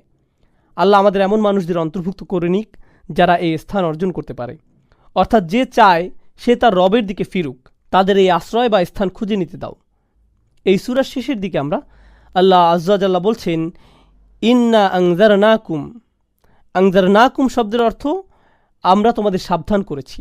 ইন্না আনজারনাকুম এর অর্থ দাঁড়ায় কোনো সন্দেহ নেই যে আমরাই তোমাদের সতর্ক করেছি, অন্য কেউ না। এখানে ইন্নার ব্যবহার ইয়াদুল্লু আলা গায়রিল ফাইল, এটা ফাইল ব্যতীত অন্য কারো দিকে ইঙ্গিত করছে। কাফিররা ভাবে যে মুহাম্মদ আমাদের সতর্ক করছে সাল্লাল্লাহু আলাইহি ওয়াসাল্লাম। কাফিররা সাল্লাল্লাহু আলাইহি ওয়াসাল্লাম বলার নয়, তারা মনে করে মুহাম্মদ শুধু একজন সাধারণ মানুষ, আমাদের সতর্ক করছে। আল্লাহ বলছেন না, বরং আমরা তোমাদের সতর্ক করছি, মানে আল্লাহ তোমাদের সতর্ক করছে। মনে করো না এটা কোনো মানুষের সতর্কবার্তা, এ তো বিশ্বজগতের পালনকর্তার সতর্কবার্তা। ইন্না আনজারনাকুম আযাবান করিবা, এমন এক শাস্তি যা অতি নিকটে। অন্য জায়গায় আল্লাহ বলছেন ইন্নাহুম ইয়ারাউনাহু বাঈদান ওয়া নারাহু করিবান, তারা এটাকে অনেক দূরে দেখছে কিন্তু আমরা দেখছি নিকটে। আযাবান করিবান, আমরা এই সম্পর্কে আগেও আলোচনা করেছি, মনে আছে? কাল্লা সায়ালামুন, সুম্মা কাল্লা সায়ালামুন। এখানে সা ছিল অতি নিকটে বোঝার জন্য, এখন পরিণতিও অতি নিকটে বোঝাচ্ছে। ইয়াউমা ইয়ানজুরুল মারউ মা কদ্দামাত ইয়াদাহু, যখন প্রত্যেক মানুষ দেখবে যে তার হাত আগে কি পাঠিয়েছিল। এটি কোরআনের মত প্রকাশের একটি রীতি, যা সাধারণত ভুলভাবে অর্থ করা হয়। সাধারণ ইংরেজিতে কেউ যদি ইংরেজি ভাষাভাষী অঞ্চলেও বড় হয়ে থাকে, আপনার হাত আগে যা পাঠিয়েছে এমন কোনো বাক্য তার বোধগম্য হবে না। এটা বুঝতে হলে সামান্য হলেও ব্যাখ্যার প্রয়োজন হবে। এর দ্বারা মূলত বোঝায় আমাদের বেশিরভাগ কাজ সম্পাদিত হয় আমাদের হাত দ্বারা, আর হাত দ্বারা সম্পাদিত কাজসমূহ অবশ্যই রেকর্ড করা হয় এবং সেগুলো সম্মুখে প্রেরিত ও আর্কাইভ করা হয়। এই আর্কাইভ থেকে অবশ্যই আমাদের কৃতকাজ বের করে আনা হবে এবং প্রদর্শন করা হবে এমন একটি দিনে, যে দিনটি সামনে আসছে, অর্থাৎ কাজগুলো সম্মুখে প্রেরিত হয়েছে। আর যখন আপনারা সামনে এগিয়ে সেই দিনে পৌঁছবেন, সেগুলো আপনাদের দেখানো হবে। কদ্দামাত ইয়াদাহু, এর এটাই ব্যাখ্যা। তো প্রত্যেক মানুষ সেদিন নিজের আগে পাঠানো কাজকর্ম দেখতে পাবে। ফলস্বরূপ কাফিররা বলবে, ইয়া লাইতানি কুনতু তুরাবা। ইংরেজি ভাষায় ইয়া লাইতানি শব্দটার ব্যাপকতা বোঝার মতো কোনো শব্দ নেই। অনুবাদ সাহিত্যের এটাই একটা বড় সমস্যা। আধুনিক ভাষা ব্যবহারের ক্ষেত্রে আমরা প্রাচীন ভাষাগুলোর তুলনায় অনেক কম স্পষ্ট। প্রাচীন ইংরেজিতে এমন অনেক শব্দ আছে যেগুলো এখন আর আমরা ব্যবহার করতে পারি না, যেমন উ ইজ মি। প্রাচীন ইংরেজিতে শব্দটি ছিল, কিন্তু বর্তমানে কেউ যদি এটি ব্যবহার করে, কেউ আপনার কথাকে গুরুত্বের সাথে নিবে না, তাই আমরা এটা আর ব্যবহার করতে পারছি না। তাই বলা হয়, আধুনিক ভাষা ব্যবহারের ক্ষেত্রে এমন অবস্থায় একজন মানুষের চুপ মেরে থাকা ছাড়া কোনো উপায় থাকে না। ইয়া লাইতানি যদি আপনার বর্তমানে ব্যাখ্যা করতে হয়, বলতে হবে কোনো মানুষের এমন অবস্থার কথা যে কিনা এতটাই ভীত, এতটাই দুঃখিত, এতটাই উত্তেজিত যে বলার মতো তার কাছে কোনো ভাষা নেই। আপনি যখন নির্বাক আর হতবিহ্বল, এটা ইয়া লাইতানি। আমরা যখন বাংলায় হতাশা প্রকাশ করি, হায়, ওহ, অনেকটা এরকম। আরবিতে এমন নির্বাক মুহূর্তের জন্য শব্দ মজুদ আছে, এটা ইয়া লাইতানি। ধ্বংস পতিত হয়েছে আমার উপর, তবে যার উপর এই ধ্বংসের পতন ঘটেছে সে কিছুই বলতে পারবে না। আল্লাহ মূলত এখানে সেই ব্যক্তির অনুভূতির প্রকাশ ঘটাচ্ছেন। কুনতু তুরাবা, হায়, যদি কোনোভাবে আমি মাটি হয়ে যেতাম। তো এর আগে কাফির ব্যক্তি গর্বের সাথে দায়সারা মনে হাঁটছিল, ইন্নাহুম কানু লা ইয়ারজুনা হিসাবা। আর সেই দিন সে ভাববে, আমি যদি কিছু নাই হতাম। আর হ্যাঁ, মাটি আরব কালচারে অপমানজনক কোনো কিছু বোঝাতেও ব্যবহৃত হয়। তাই কারো শরীরে মাটি নিক্ষেপ করা বা কারো মুখমণ্ডলে মাটি ছড়িয়ে দেয়া, এগুলো সবই চরম মানহানিকর পরিস্থিতি বোঝায়। কোনো মানুষ সবচেয়ে কম যে জিনিসটা কামনা করে সেটি হচ্ছে মাটির সাথে জড়িত কোনো কিছু, কারণ তার আমিত্ব তাকে মাটির কাছে ঘেঁষতে বাধা দেয়। অথচ এখন যখন সে আল্লাহর সামনে আসছে, সে চাচ্ছে যে সে যাতে মাটি হয়ে যায়, তার কিছুই যাতে আর অবশিষ্ট না থাকে। সবশেষে আমরা এই সূরার শুরুটি শেষ পর্যায়ের সাথে কিভাবে সম্পর্কিত সেটি দেখিয়ে শেষ করব ইনশাআল্লাহ তাআলা। খুবই সংক্ষেপ। এগুলো হচ্ছে কিছু নোট যা আমি শেখ ফাদেল সালেহ আস-সামিরাই থেকে সংগ্রহ করেছি, যিনি কোরআনের সূরাগুলোর মধ্যকার সম্পর্ক নিয়ে অসাধারণ কাজ করেছেন। আম্মা ইয়াতাসাআলুন, এই সূরার শুরুতে তারা একে অপরকে কী বিষয়ে জিজ্ঞেস করছিল? কাফিররা উদ্ধত অহংকারী অবস্থায় নিজেদের ভেতরে এ বিষয়ে কথা বলাবলি করছিল। সবশেষে তাদের মন্তব্য কী হলো? লা ইয়ামলিকুনা মিনহু খিতাবা, লা ইয়াতাকাল্লামুন, তাদের কোনো কথা বলারই যোগ্যতা থাকলো না যখন সময় আসলো। তাই এখন তাদের বলতে দাও, যখন সময় আসবে তারা চুপ হয়ে যাবে। শুরু আর শেষের মধ্যে এটা স্পষ্ট সম্পর্ক। তারপর আল্লাহ বলছেন, আল্লাযী হুম ফীহি মুখতালিফুন, তাদের ভেতর মতভেদ রয়েছে, প্রবল মতপার্থক্য। একজন মনে করে মৃত্যুর পর কিছুই হবে না, একজন মনে করে উত্থান হবে কিন্তু বিচার হবে না, সকলেই জান্নাতে যাবে। প্রত্যেকেরই কিছু না কিছু ভিত্তিহীন চিন্তাভাবনা বিদ্যমান। কিন্তু সেদিন শুধুমাত্র একটাই মতের সুস্পষ্টতা পরিলক্ষিত হবে, ওয়াকালা সওয়াবা, তারা শুধুই সঠিক কথাটি বলবে। যদি কেউ বলেই সে সঠিক কথা বলবে, যা বর্তমানের সাথে পুরোপুরি বিপরীত। পরিশেষে আল্লাহ তাদের সতর্ক করছেন, সুম্মা কাল্লা সায়ালামুন, না না, তারা শীঘ্রই বুঝতে পারবে, তাদের কথাবার্তার পরিণাম জানতে পারবে। আর যখন তারা তাদের পরিণাম বুঝতে পারবে, তারা কি বলবে? ইয়া লাইতানি কুনতু তুরাবা, এটাই হচ্ছে তাদের অসংলগ্ন কথাবার্তার পরিণাম। যদি তারা জানতো তবে তারা এখনই এমনটা বলতো। যদি তারা জানতো, যদি তারা কোনোভাবে সেসব কথাবার্তার পরিণাম বুঝতে পারত। সুবহানাকা আল্লাহুম্মা বিহামদিক আশহাদু আল্লা ইলাহা ইল্লা আনত আস্তাগফিরুকা ওয়া আতুবু ইলাইক।